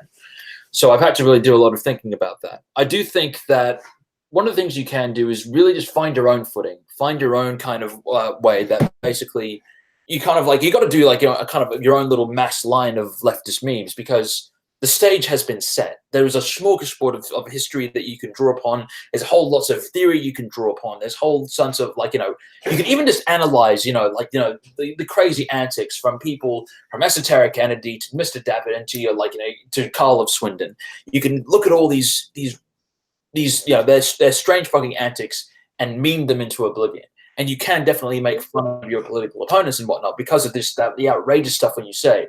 But there has to be an element where you basically, I think what the left can do is pretty much kind of feed into a sort of like, you know, kind of do a reverse sort of outrage kind of thing where basically a lot of like, you know, like, and really kind of, again, play into the irony of it all, how these conservatives kind of talk about, oh, you know, look at these triggered liberals, look at these, like, these offended feminists. But the second you get a gay black furry talking about, hey, I made like, you know, screw Republicans, I made fun of it on a game awards show, it's pretty much fair game. Once you see them kind of lose their shit while also saying, "Oh, hey, I'm a real tough guy. You're just a snowflake," that's when you can really kind of spitball. And I think that yeah, that's definitely one tool you can use. Other things that you can pretty much do is just like, you know, even kind of like, you know, kind of do like some sort of, you have to look at other kind of memes and kind of draw off them as well. And this could be like from YouTube groups. This could be from like, you know, even like the Thought Patrol eyes. You really constantly, you kind of got to step out of your comfort zone and see where things kind of go. Look at the trends. Look what people do. Like for example, the shooting stars meme was like, you know, huge back in like early 2017 and whatnot. But and what I did was I did that song "Shooting Stars" and so on. So like, so what I saw that. Yeah. So you really have to kind of like, you know, capitalize it. You kind of have to be in the know to constantly churn out combat, to like, you know, churn out content and so on and so forth. It is kind of this sort of like, you know, as I said, a mass line observing memes and then kind of finding a way to kind of filter it out, get the best bits of it, and then go forward and put it out. Even when I was like, you know, a bit more of a class reductionist in my early days, I still drew off a lot of Chan culture memes, but there were certain things which I just did not touch on because I just found them to be, again, even though class reductionist as I was, I just found them to be just downright fucking racist and I hated them. Like, one of the things that really just pissed me off the most was the whole "We Was Kings" meme. It was so fucking annoying because like whenever you'd get like you talk about a film that have like a POC lead, there'd be some dickhead who constantly go, "Oh, we was kings and shit." Like going, "Can you just like shut up? What does this have to do with anything?" And it was just really fucking annoying. Eventually, like I'd make fun of them like in return, saying, "Oh, like, you know, when like, you know, you get like those weird sort of like reactionary people who use like Roman statues as their profile pics." Yeah, yeah. You could, like, you know, make fun of them saying, "Oh, we were Romans and shit." Again, it's like, you really have to do that. You could just kind of like, there are so many other things you could make fun of. Like, for example, the Romans were bisexual. They were hedonistic at times. They had orgies. They were, in a sense, Caligula was one of like the biggest, dare I say it, degenerates of the fucking time. And yet, like, yet you hold Rome to this like this grand pedestal of Western civilization, despite it being completely outdated. And one of the reasons why it was able to maintain itself was because it had to constantly go out and conquer. Couldn't even sustain itself. I had to constantly go out and conquer and conquer and conquer and conquer and conquer. And that's not even excluding the fact that it was also incredibly multicultural from like its various colonies and so on and so forth. And it had various citizens of its empire. So like, you know, that sort of like, again, and that's, I think that is something that we, the left, can utilize, the right's own ignorance on anything. That's a real starting point I reckon we ought to go to. If we're going to start making fun and having like, you know, all this kind of shebang and, you know, spadoodle and whatnot. And maybe occasionally throw in the occasional ironic Stalin did nothing wrong or Sherman didn't go far enough sort of me occasionally, but not go full on because, like, you know, certain human rights violations and whatnot. And holy shit, fucking police sirens were coming out my window. I nearly shot myself there. I was about to get taken away. Well, goodbye. Well, what would you say to critics who thought that this sort of thing was very trivial in terms of, you know, mudslinging at the right wing and sort of retorting to their insults and bullying in that regard? What did I say? It was trivial. I mean, I don't know. I do think that there might definitely be an element of validity to it, but to be honest, I think that when people say like, oh, like why would you like bother making fun of the right wing? They're just going to constantly just like they're still going to be on it. It's like it's like saying like, oh, just let the let your racist grandpa go on his stupid rants. No one's going to listen to him anyway. He's going to be dead in a couple of days. Like it doesn't really work like that. I do think that eventually there does have to be an element where you do fight fire with fire, but in a sense, you have to be really careful as to how you go about doing it. Choose your fight. If there's one thing I could definitely say to any leftists who really want to go and make fun of right wingers, choose your fights carefully and really analyze what these people are capable of. Because if you're going to like make fun of Jordan Peterson, just expect that he is going to get a whole bunch of his fanboys to mass dislike your video and say, oh, you're taking him out of context. If you're going to like pick on Carl of Swindon, expect him to be be in like his the idiot idiot of the week compilation or something like that. I think that if leftists really are going to again combat right wingers, we can't just go in assuming that they're all the same. Despite the fact that they are reactionary pieces of shit, they have their own little quirks. They have their own little things that make them tick. And once you find the stuff that makes them tick, then you can insert the knife and give it a good old twist. And that's what you Yeah, I totally agree. I mean, like I said, my most recent video is about Jordan Peterson, and I haven't really received too much harassment. But I definitely know people who have received harassment for going after some reactionary, and in hindsight, they realized that they weren't necessarily like prepared properly for it. I tend to not get involved in those kinds of things. I don't really engage in debunking. I'm more interested in like exploring like interesting ideas. But I do really kind of admire the people who are really good at it. There are a lot of people who really do kind of take down certain ideas in a really funny way, and I think that's really, really great and really, really useful. But I do think that there is this sort of kind of undercurrent that it's every single leftist creator's job to like take down some other person. For instance, some reactionary will say something and then my DMs will be full of people telling me like, oh my god, did you hear what so and so said? You should make a video response. And I'm like, I don't have time for that fucking shit. I don't care. I really don't care. Exactly. I got a fucking job. I got shit to do. I have exactly. And it may surprise you. I have, ladies and gentlemen, a life. As it were. Yeah. I think, but like again, I actually think I couldn't agree more because, like, what are you really going to do? Are you going to waste your time, like, picking fights with Nazis online, or are you actually going to do something that is productive? Because, honest to God, why are you fighting with Nazis online when you should be, like, one, either punching them in the face, or two, warning, like, other comrades, like, saying, hey, this guy's a fucking Nazi, keep away from him, and so on and so forth. If he's a harasser or whatnot. All three, just make fun of them. Don't even give them the dignified. Don't even give them the dignity of debate, because they will argue and here's the thing. Take this. I'm talking from experience. When I was even when I was more right wing, I thought, oh, if I debate these Nazis and I show them the error of their ways, they'll change. They'll have to reconsider. But no, these people are way too fucking gone down the rabbit hole. So don't bother wasting your time, because one, they'll start shifting, comments left and right. They don't really give a shit necessarily about, winning the argument through quote unquote facts and logic. They want to win it by you either one, losing your cool, or two, basically trying to make it all about the Jews. In which case, the second that they start, Jew baiting and whatnot, that's when I've just decided that's when I started to zone out. And then, of course, there was the other stuff like, black people can't do this because, there's something in the genes and makes them have, that sort of shit just went, no, I'm out. The second they start, spouting that racist shit, don't even fucking bother. Just draw the line there. There's enough science to already debunk it. And if they are already, spouting shit about skull sizes, Holocaust revisionism, that's a red flag. Just cut it out.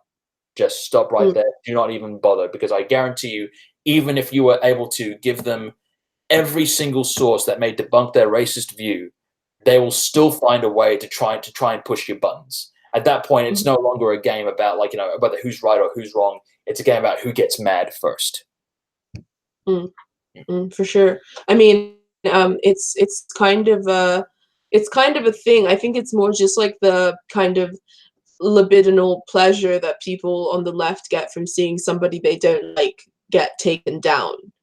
And I think it's something that is kind of counterproductive, because really and truly, I've seen some pretty amazing quote unquote takedown videos, but in terms of like cultural capital, it doesn't do much for them, or really it just gives more to the other person in that regard. So like, or it just gets ignored. It doesn't do anything to really shift them or really shame them. It's just more like a validation for the people who are watching it of like, oh, I realize this person is fucking an asshole, I'm so smart type of thing.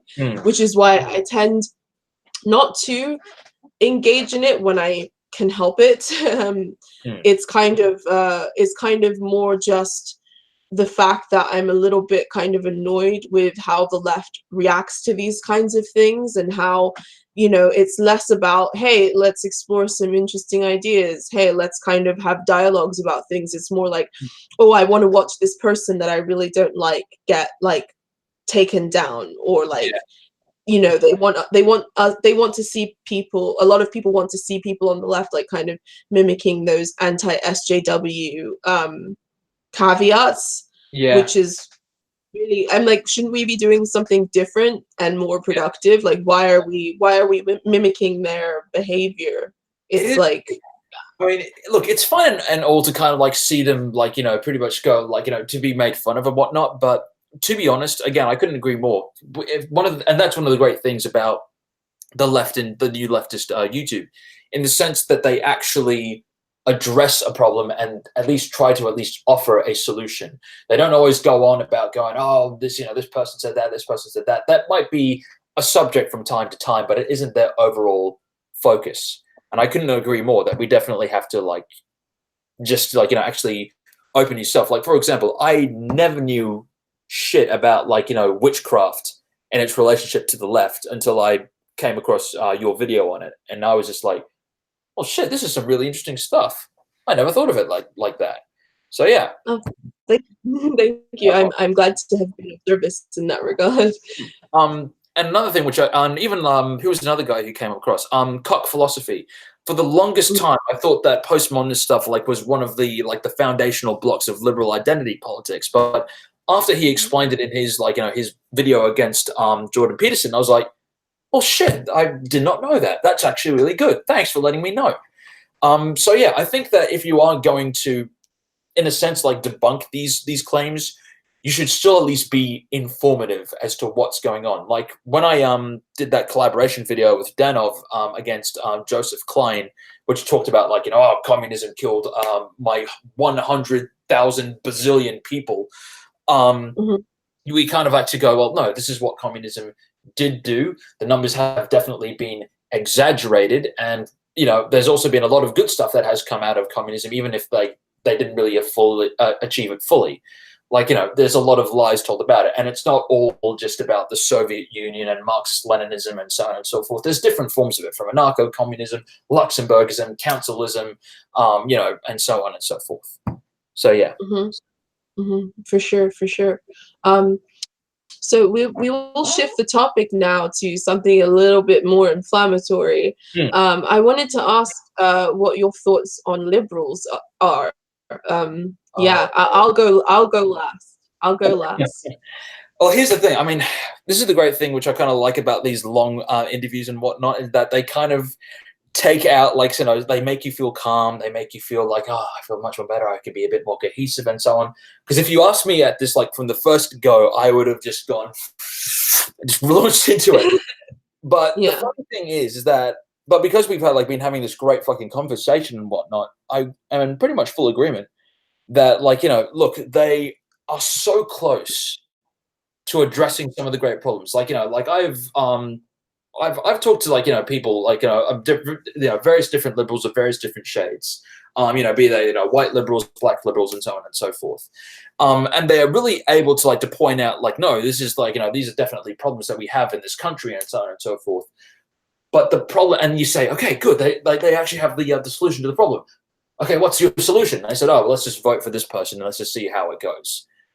And it's really heartbreaking. But to be honest, I mean, I really don't want to sound like some sort of pretentious wanker who, like, you know, romantic, like, oh, look at how horrible this scenario is. My God, I bleed for these people. But the thing is that I don't know. It's just like, it's really strange because in America, people are just so desensitized to the bullshit. They're so desensitized to the absolute, you know, fuckery that goes on in their governments, that they've kind of adopted this sort of, like, you know, this sort of kind of nihilistic outlook to it, where they say, yeah, my life is shit, but not a lot I can do about it. I know that my government's corrupt. I know that the police are fucking wankers. I know that the 13th, that our Constitution is still not being upheld. But they still think that, you know, by voting, it's going to just, it's going to change something. And it's really strange because, like, you know, but then, like, you have to kind of constantly consider what they have to go through. And that's, like, taking into consideration that they're constantly desensitized to, like, you know, media, which is constantly playing on every single street. I mean, they've got, like, you know, they've got televisions inside their taxis. They've got televisions on the food vendors. They got just, it's everywhere. You could see, like, a television playing something. It's constant. Like, you know, Guy Debord would have an absolute fucking mental breakdown if he saw the shit that was going on today. And it literally is this constant, like, you know, relationship of, you know, like, you know, of the mediated image that is pretty much just placing the American people in this sort of docile state that says, like, yes, there was a lot of problem. Yes, like, you know, like, there's racism. Yes, there's all this, like, you know, this horrible stuff that is happening to women.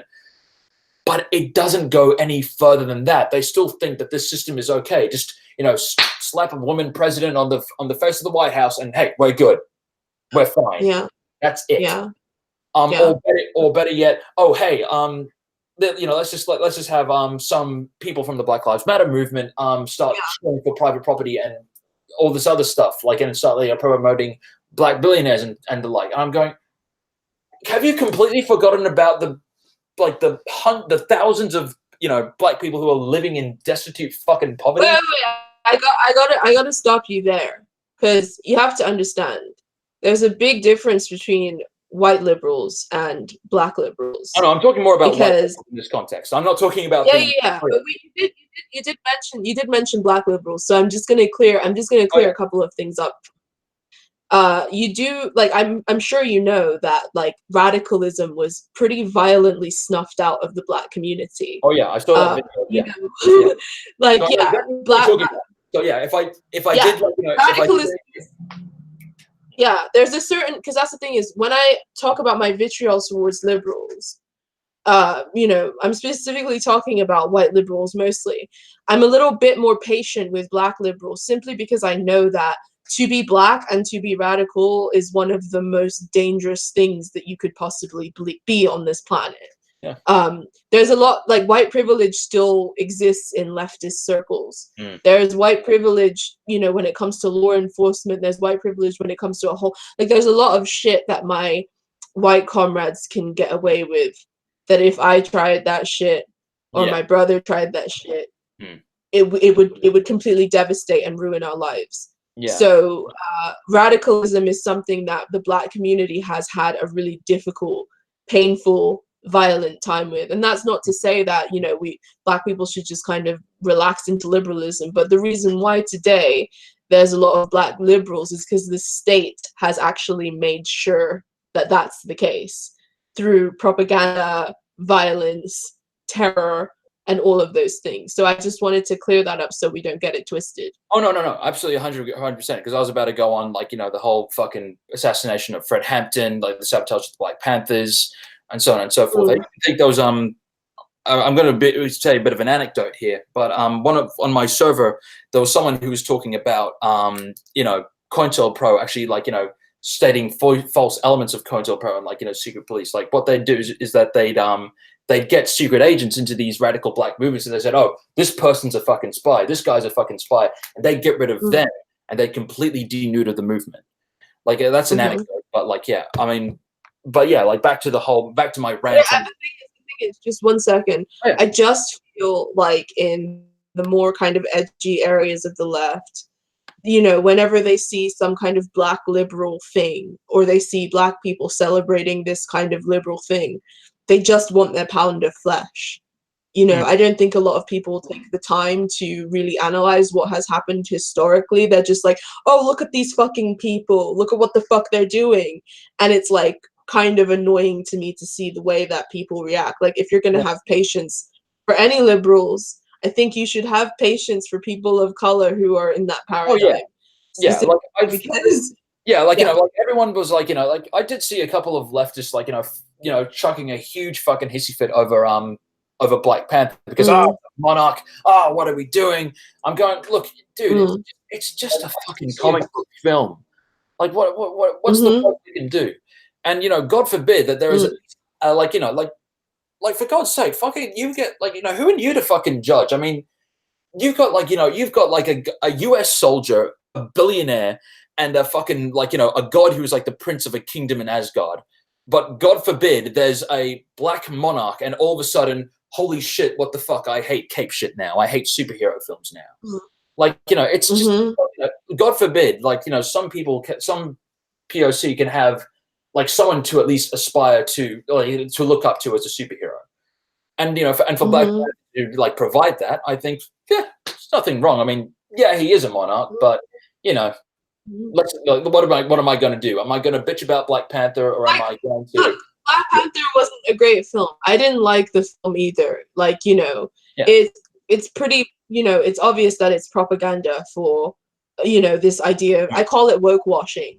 Like, even like Wonder Woman movie was like a woke wash movie or whatever. It's like kind of, you know, it's this film that has like this kind of imperialist interventionalist message, but because there's a woman in it, therefore it's like woke, which is bullshit. We on the left know that it's bullshit, but I feel like the way that certain leftists approach kind of calling it out really creates more problems than it does actually leading people towards a better solution. Because, you know, the average person is especially, even, you know, a lot of liberals of color are, you know, kind of, if they just got that extra push in the right direction, they would probably be on the left too, whether that be for lack of information or because, you know, radicalism is something that frightens them. I think we need to be a little bit more, exercise a little bit more emotional intelligence in terms of how we deal with these things. Because for a community that's constantly seeing itself be put down by seeing itself portrayed badly, this looks like progress, even though it's not, and it's a false sense of progress. It's kind of opium in that sense, just something to kind of dull the nerves. The way that certain leftists approach it really, it just fucks me off. It pisses me off. I get it. Like, but back to the whole concept, because most of the time, which I was talking about when I was referring to like all those rich people and whatnot, was mostly about white liberals who just kind of rub me the wrong way a bit. But like, I do believe that, I do agree there definitely has to be an element of patience, because like you said earlier, their heart is definitely in the right place. But what we have to show them is that there is a different light at the end of the tunnel, because the light that they're currently is actually, they're not heading towards it, it's heading towards them, and it's sounding an awfully lot like a train. And next thing you know, they're fucking scattered all over the place. It's whatever happens is too late. I think that needs to be. Look, it's easy to make fun of liberals. Like, it's a fucking favorite pastime that even I like to partake in that sort of, again, faux wokeness or faux radicalism or whatnot, or faux whatever we call it nowadays. But the thing is that what we do have to be is that we do have to be exceedingly patient. Very much like, like, for example, with people who might be you know, who might be like, you know, ex-right wingers who are coming into the left. Like, we have to help, we have to guide them, we have to show them, we have to actually, you know, basically show them the error as to where they have gone and say, hey, look, I understand that your heart's in the right place, and I understand that you're kind of new to this, but this is how we do things here. This is like, you know, these are the different sorts of like, you know, practice that you can have. And whether you convert them to Maoism, anarchism, or even like, you know, Marxist Leninism, at least it's better than what they once were before. At least that's at least then there is more there are more voices to the discourse, which we can actually talk and argue and debate and yada yada yada, to which we can actually form something cohesive and strive towards. And I think that, like, you know, having those ex-liberal or ex-reactionary views, once these people, like, you know, come into the left, I actually think is really useful, because then you can actually kind of use your past knowledge as to how people talk and how people use their lingo and what they do in those circles and whatnot. And you can actually help inform other leftists saying, this is what they meant by this. This is how I can identify that. This is like, you know, this is why they're wrong.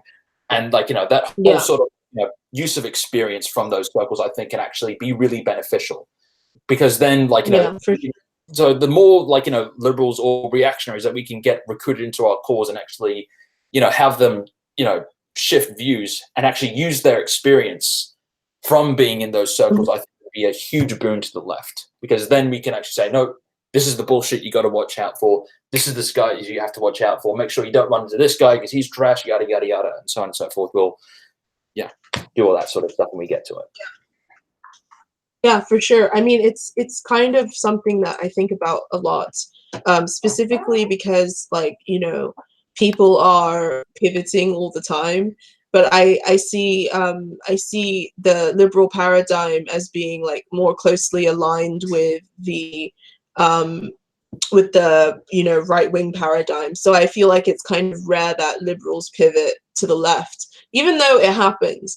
I think it's kind of easier to pivot to the right, which is why we see a lot of liberals kind of going in that direction these days, unfortunately.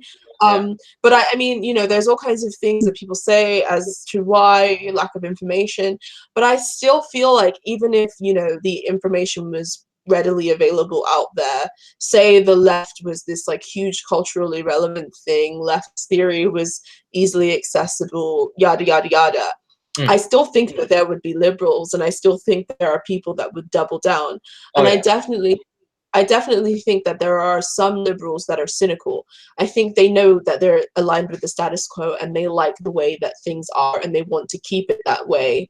Do you think that there are liberals that are cynical, or do you think they're all just kind of ignorant, kind of waiting for someone to show them the right way? I'd say, I'm just going to be perfectly honest with you. I'm going to say both.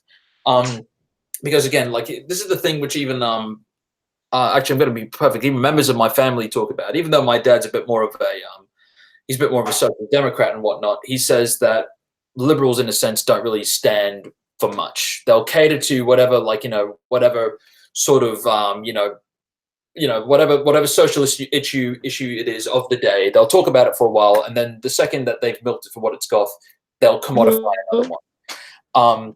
So I do think that there is definitely an element where they say, well, they still want to maintain power, they still want to maintain wealth, but they think that, oh, like, you know, maybe if, like, look, there'll always be, like, you know, poor people and so on and so forth, but at least I can try and ease their suffering, right?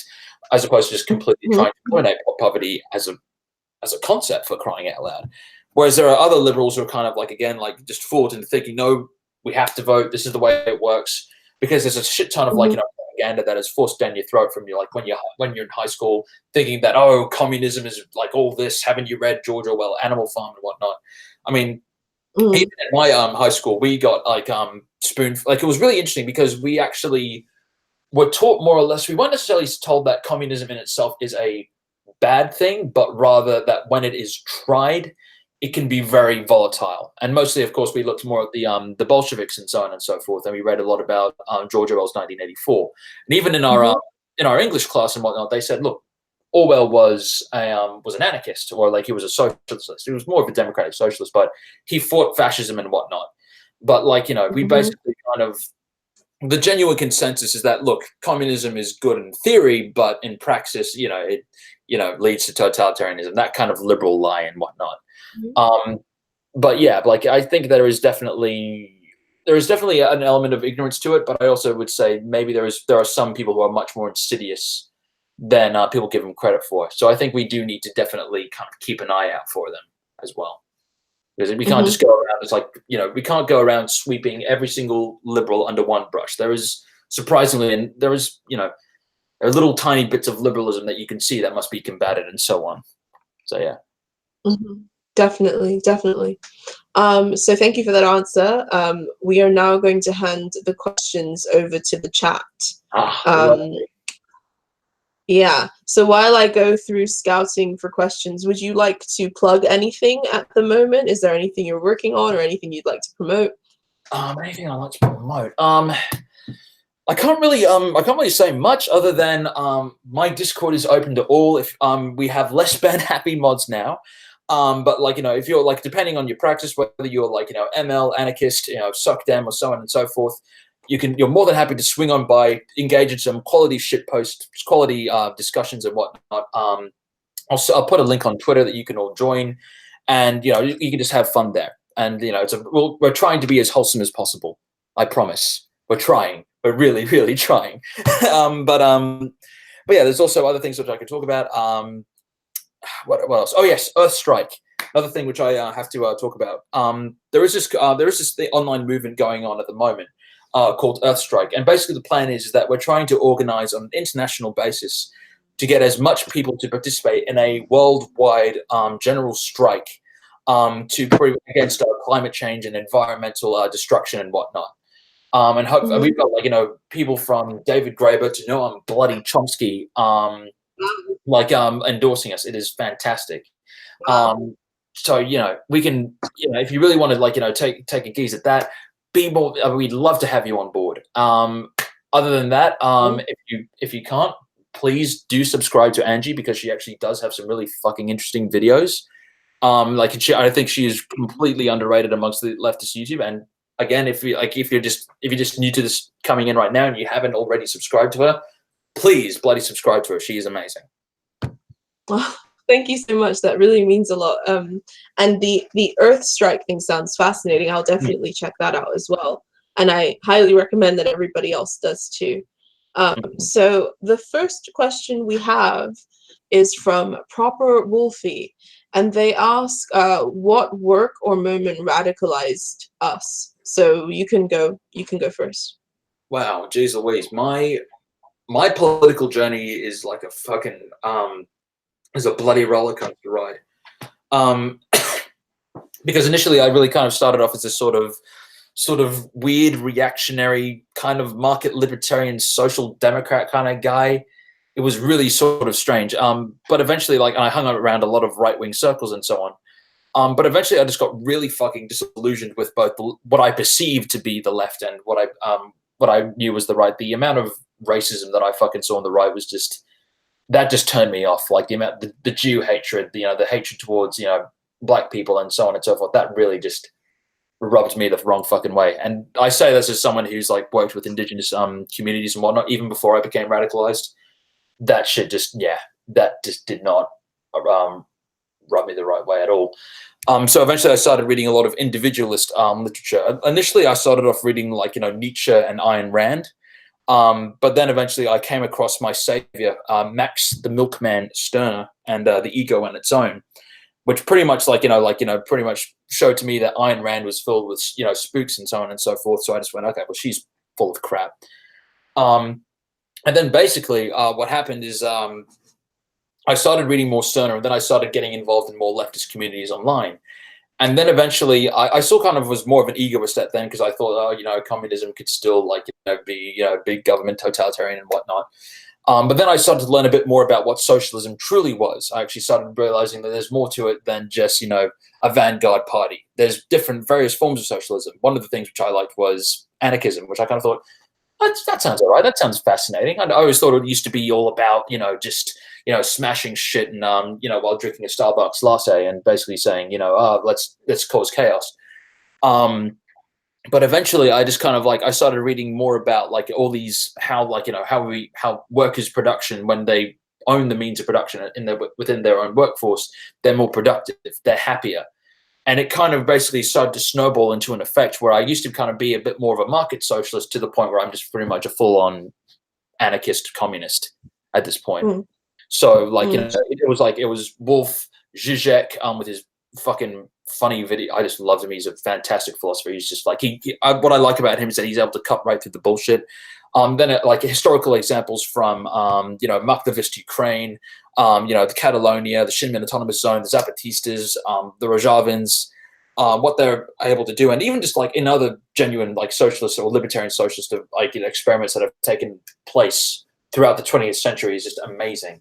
And how a lot of our, like, you know, our workers' holidays are actually based off, you know, various workers' strikes and so on and so forth, which I think is great. So, yeah, that's how I got radicalized, disillusioned with the right wing.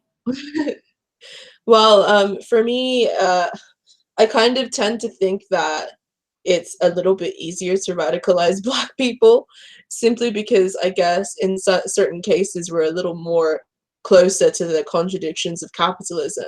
So even if it's not like a conscious thing, like subconsciously, unconsciously, we all pretty much know that it's a bunch of bullshit. Whether we choose to really look at it and address it is another thing, another question entirely. So yeah, I always intuitively knew that things were bullshit from like a pretty young age, because obviously experiences, blah de blah blah. But it wasn't until I started to sort of engage with leftist politics just kind of on my own that it gave me the permission to kind of be like, okay, I can be a radical, I can reject the status quo. You know, disillusionment with the liberal consensus also was a thing that kind of drove me there, specifically because of how I saw how it was harmful to the Black community, and also my spirituality was kind of a huge force in terms of what like helped push me further towards the left, as well, which is I guess a little bit rarer in that sense.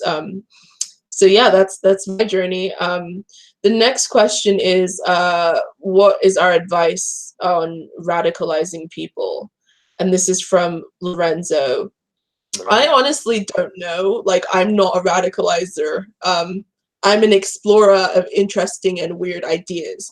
And if somebody gets radicalized through that, then cool, so be it. But it's not what I set out to do. I think that there are some people who are good at it, and there are some people like me who don't have the temperament at all for it. And since I know that about myself, I tend to not try to, you know, actively radicalize people. If that's a residual effect of what I do, then like that's fine, but it's not really my prerogative. What do you think? If I could be perfectly candid with you, if there are three words which I would say, and I highly emphasize to anyone, and this is someone who actually gets messages saying, oh, your videos radicalized me. My best advice to you, and Lorenzo, three words: patience, patience, patience. You're not going to radicalize these people in just one video. You have to, it's a very slow sort of burn effect. And people are going to constantly come into you asking like, oh, I don't know what this means. What does it really mean to be about that? Sometimes I might say some really ignorant shit, but you have to be patient. You have to be so patient with these people, and you have to really understand where these people are coming from. You have to empathize like that. These people do not know, you know, like everything in the world that there is to know about leftism. I don't know everything there is to learn about leftism, but that doesn't mean that you can't at least try and be patient, and you can't help but not only educate yourself, but educate them. There's this really, there's this trend amongst the left that really pisses me off that says it's not my job to educate you. Bullshit. If you have the fucking opportunity to educate someone, by the love of God, at least give it a try. Even if I you disagree. I disagree. I don't think it's always your job to do that. I think, so, like I said, some people are better at it than other people. You know, like we have to be honest about like who we are, the type of access to resources we have, and also our temperament. You know, I feel like there's this kind of, you know, I'm an anarchist, so I don't really like it when people tell me what the fuck to do. And I put resources out there And, you know, most of the things that I put out there are meant to kind of spur people to do their own exploration. Because I also believe that people should be somewhat self-motivated. But I'm also being radically honest when I say specifically, I don't have the temperament to deal with liberals. You know, I feel like not being honest about that would probably be more detrimental. I honestly don't have the temperament for it. Yeah. And I don't think that that should be my job. And the same thing, like, I'm not a whitey whisperer either. Yeah. I don't really want to spend my time educating white people about why racism is wrong. There are people who do it, and, you know, they're better at it than but it's not my prerogative, you know. And also, like, I think that if somebody's interested in something, I think it is sort of their responsibility to go and do further research themselves. I feel like there's a lot of sort of people demanding to be spoon-fed certain information, and it's like, is your Google broke? Like, your Google ain't broke. Like, go and do something. Like, actually go and use your faculties in some way or another. I really hate that onus. But yeah, that's just kind of my opinion. Yeah, I'm just going to play devil's advocate here. The reason why I only would say that is because again, I understand, like, it can get really fucking frustrating, and there are some people who are just so bloody ignorant that you don't do it. The only reason I would just say this is to any advice to people who might just want to, like, you just have that 1 inch of faith, that tiny inch of faith that you might just be able to radicalize someone. Again, I would just suggest patience. But that being said, if they start, again, spouting, like, you know, if they start being willfully ignorant or obtuse, at that point, just cut it off. There's and once you do give them like a certain, like, you know, amount of knowledge, then yes, the onus is on them to actually look it up. Like, again, I absolutely agree that you can't spoon feed these people, but if you can give them at least an idiot's guide to what anarchism or communism is, and say, this is some stuff I recommend you should look into, then it's up to them. They're on their own. Yeah. The training wheels are off. But again, I mean, for me, it's not that I don't have faith. It's just that I'm not interested. That's the thing. I'm not saying that it's impossible. It's not that it's impossible to radicalize people. It's just that it's just not my fucking prerogative. And if it's someone else's prerogative, then that's absolutely fine. There's nothing wrong with that. I don't have the answer because it's not what I focus my energies into, unfortunately. Like, and I don't disparage anybody else who does that, but it's not my bag.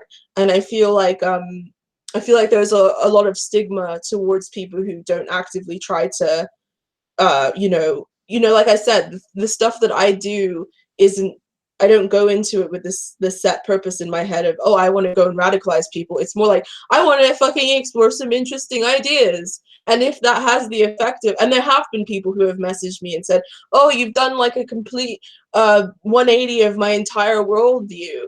And, like, you know, yeah, great, awesome, but it wasn't my prerogative. And I think it's okay, you know, if you're not the type of person who has that temperament.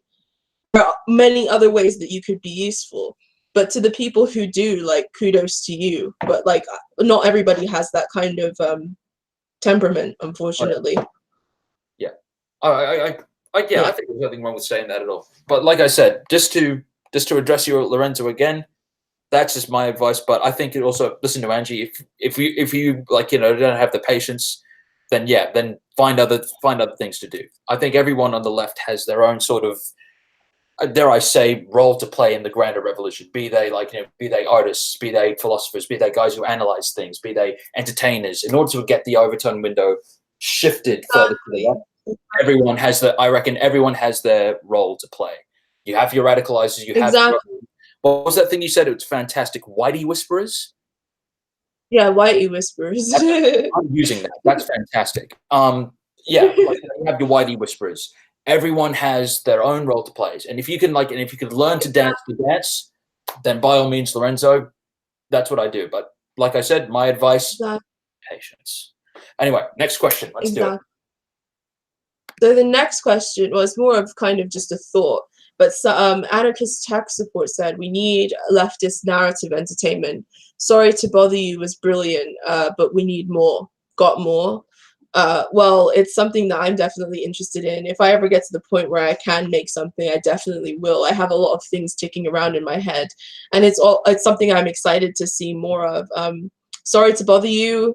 I thought it was an interesting thing that could be like a first kind of step into certain radical ideas for liberals. It didn't really tick all of my boxes, but I guess I think it was like a good kind of stepping stone in that regard. Have you seen the film? What are your thoughts on this statement? Oh, dang. Here's the horrible thing. I have not seen Sorry to Bother You. I really want to. But the thing is, it's a really interesting story because I was going with my friends and we were actually choosing between a couple of films. I can't remember the third for the life of me. Remember the third one, but it was between Sorry to Bother You, which was playing at this sort of indie theater, and Black Klansman. And eventually we decided to go and see Black Klansman. But basically, I do agree that there definitely needs to be a lot more leftist films. But the thing is that actually no, it's not the thing. Thoughtslime did a fantastic video of like top 10 like Halloween anti-capitalist films. And I really do think that there is definitely a lot of like anti-capitalist films out there. The problem is that they're just not as well known, and they do need like a lot more attention. If there is one film which I could probably say that it's fairly old, it's like 9 years old, it's made in 2009, but it's one of my favorite, like, you know, it was one of my favorite films then, but rewatching it now, it's actually fantastic. And it's called Daybreakers. Now, Daybreakers is a vampire film starring Ethan Hawke, and basically what it talks about is that the vampire, you know, virus or gene, whatever, has basically swept across the entire world. Almost every single person on planet Earth is a vampire. The bloody animals are even bloody vampires. But the thing is that what they're realizing is that the human stock of blood is running out, and they're running out of a resource. And it kind of like talks, and it really like, you know, alludes to like, you know, people like, you know, losing their minds over consumerism, basically kind of like, you know, putting a value on like the real thing. There's even this great line from Daybreakers where basically the protagonist, Edward, basically meets his brother. And his brother like is in the military, and he gives him like a whole bottle of pure blood. And Edward is like really like, you know, disparaging over the fact that there's a blood shortage, and he's going, look, we got to be really careful about this. Look, we have to find an alternative to this because we can't just keep on living off human blood. But then his brother says, yeah, well, let's be perfectly candid. You can't let's not beat around the bush. Some people will give anything to have the real thing. And it's that sort of like, it's that real creepy, insidious sort of thing. And like the effects are fantastic. Willem Dafoe's in it. If you like Willem Dafoe, he's great. He plays this guy called Elvis, and he constantly quotes songs from the King himself. It's just fantastic. I highly recommend watching Daybreakers. It's a fantastic film. But yeah, I do believe that there definitely needs to be much more, you know, radical films but the thing is that one of the, I'm just going to have another little mini rant over here. But one of the things that really pissed me off the most about 2018 in terms of its films was the film Ready Player One. It was actually a really interesting film because they briefly touched upon like, you know, riots and strikes and like, you know, corporations pretty much just running the joint. But at the end, they pull the most asinine bullshit as opposed to like, you know, saving the world. The main protagonist, who's basically fighting off this big giant corporation, decides to use his fortune to inherit the oasis, as it were, like the big pit, and just become like, you know, the ultimate mod. Like, you know, it was such a bullshit ending. I just kind of went, oh God, you could have, like, Spielberg, you had it. You could have done something. It literally was just Consumer Revolt the movie. Yeah. It was fucking fun. Yeah. I love it. It's one of those films that as a leftist I can be ideologically opposed to, but I can still enjoy. But like, you know, but it just, I hate it how it just honeycombed me. I'm like, what, I don't know. It just drew me in. I was going, yes, Spielberg, you've done it. You're getting the magic in. You know, like you got the whole hook, like, you know, like soundtrack. You know, when Peter Pan realizes he's Peter Pan, I was kind of hoping that that'd be the same thing, except Steven Spielberg just gets a fucking Maoist hat, puts it on, but then no, fucking. You just me. I'm going, fuck you, Spielberg, you dick. Oh my God. Don't even get me started because I could go on for like another hour. Well, yeah. Well, okay. So we'll move on to the next question. So the next question is from Mel O. Hi, Mel.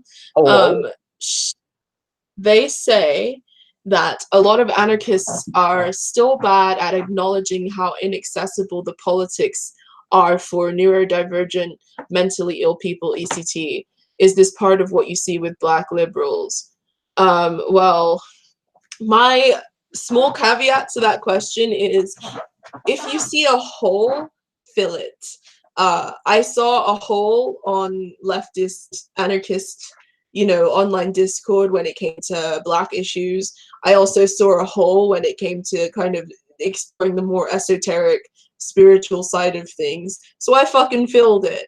I feel like there's a lot of like moaning and complaining about how people, it's impossible for people to really be tuned into everything. The human capacity for that kind of switched onness is pretty limited. I would be interested in seeing more people in the limelight who are neurodivergent or who have things like autism, people who are struggling with mental health, make videos about it, write articles about it, be really vocal about it.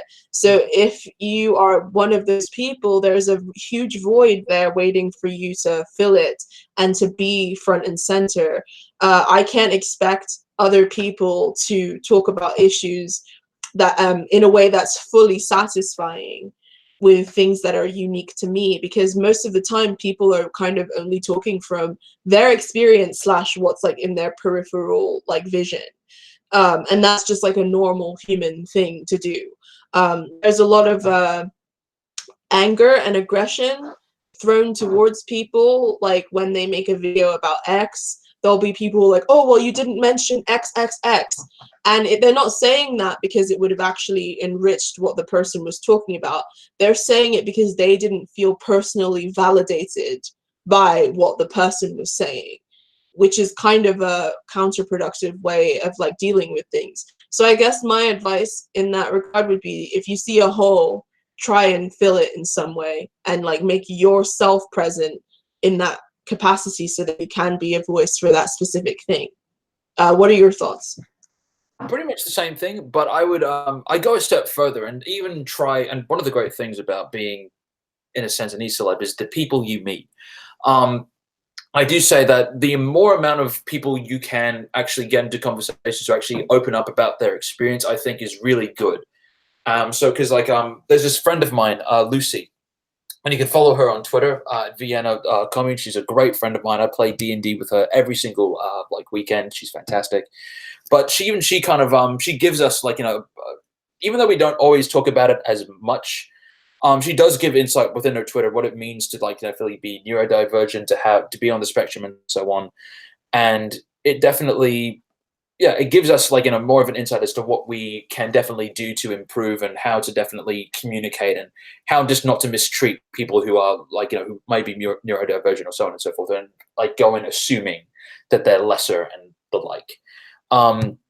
So yeah, that's pretty much what I'd just say. I'd say try and make as much friends and gain as much experience as you can, because then you'll be able to kind of draw from those, be it anecdotes as they may be, but you might be able to use your experiences to add to the discourse, and then basically that discourse may layer upon itself, and then pretty much you'll be like at the end you'll be able to filter into something that is cohesive, that is solid, and like is the right course that most people will take. That's at least my advice. I agree. I definitely agree.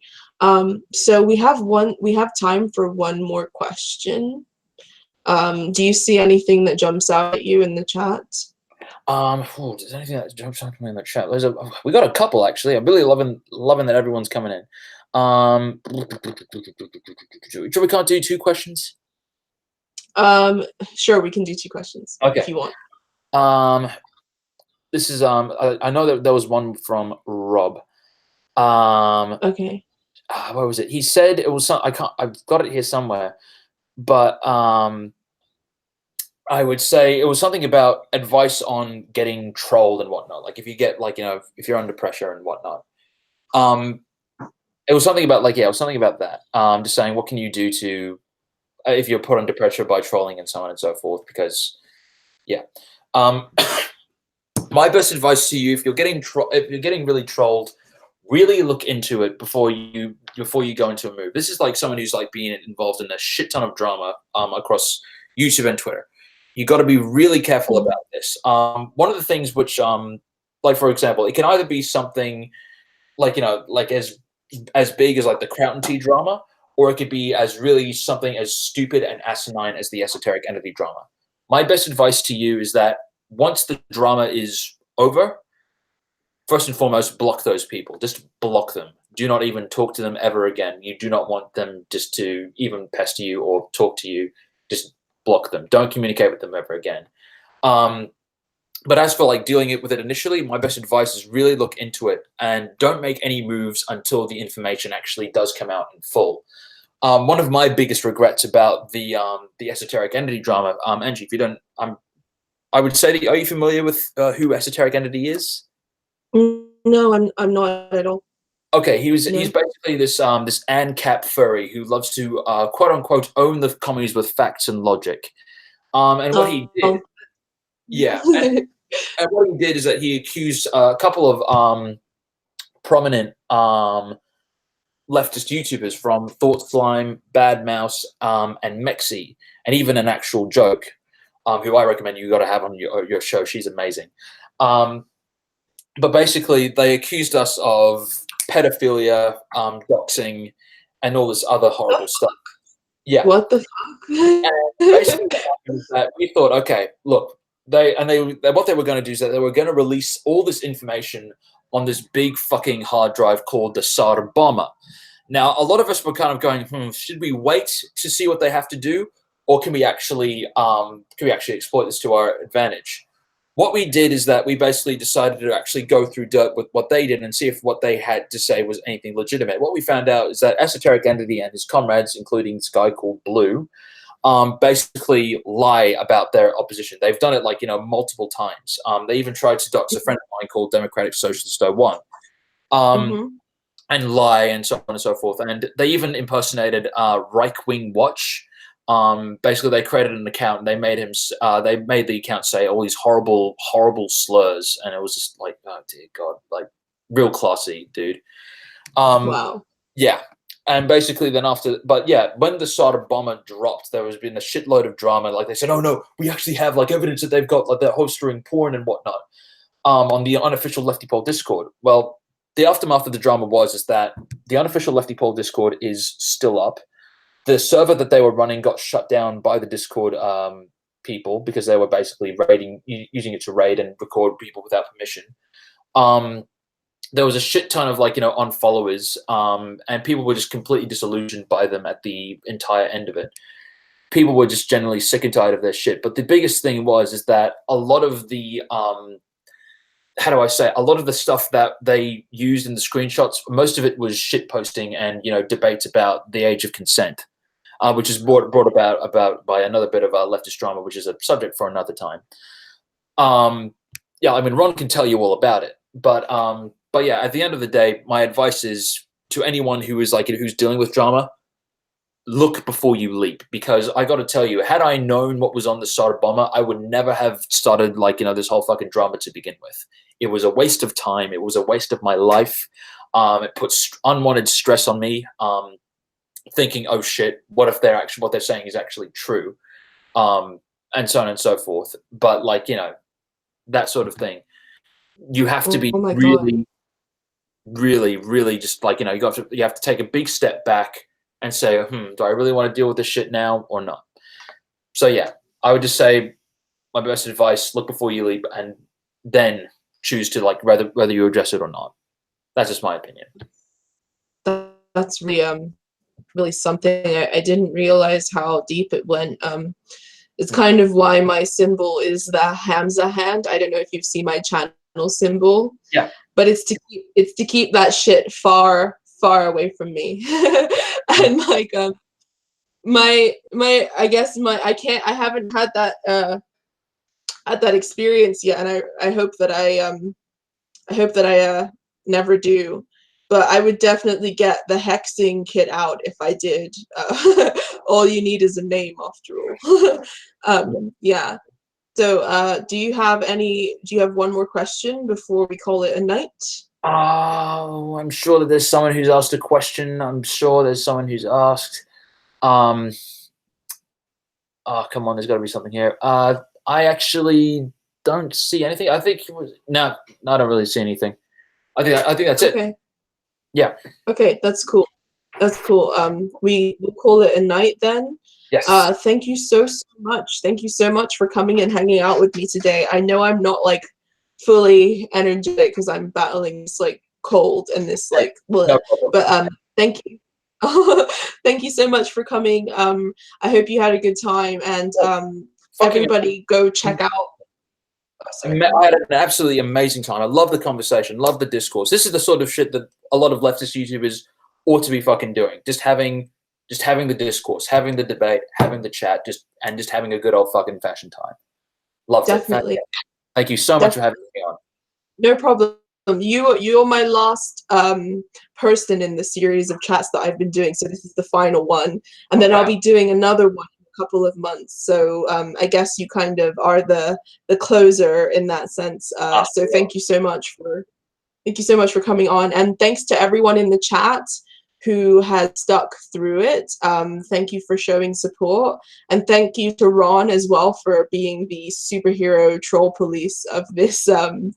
I've never really had trolls before, so I didn't realize I needed to have moderators, but it's something I'll definitely keep in mind for next time. Right. Yeah. So thank you, and I'll talk to you later. Bye. Yeah. See you, everybody. Bye bye. See you later. Bye. Bye.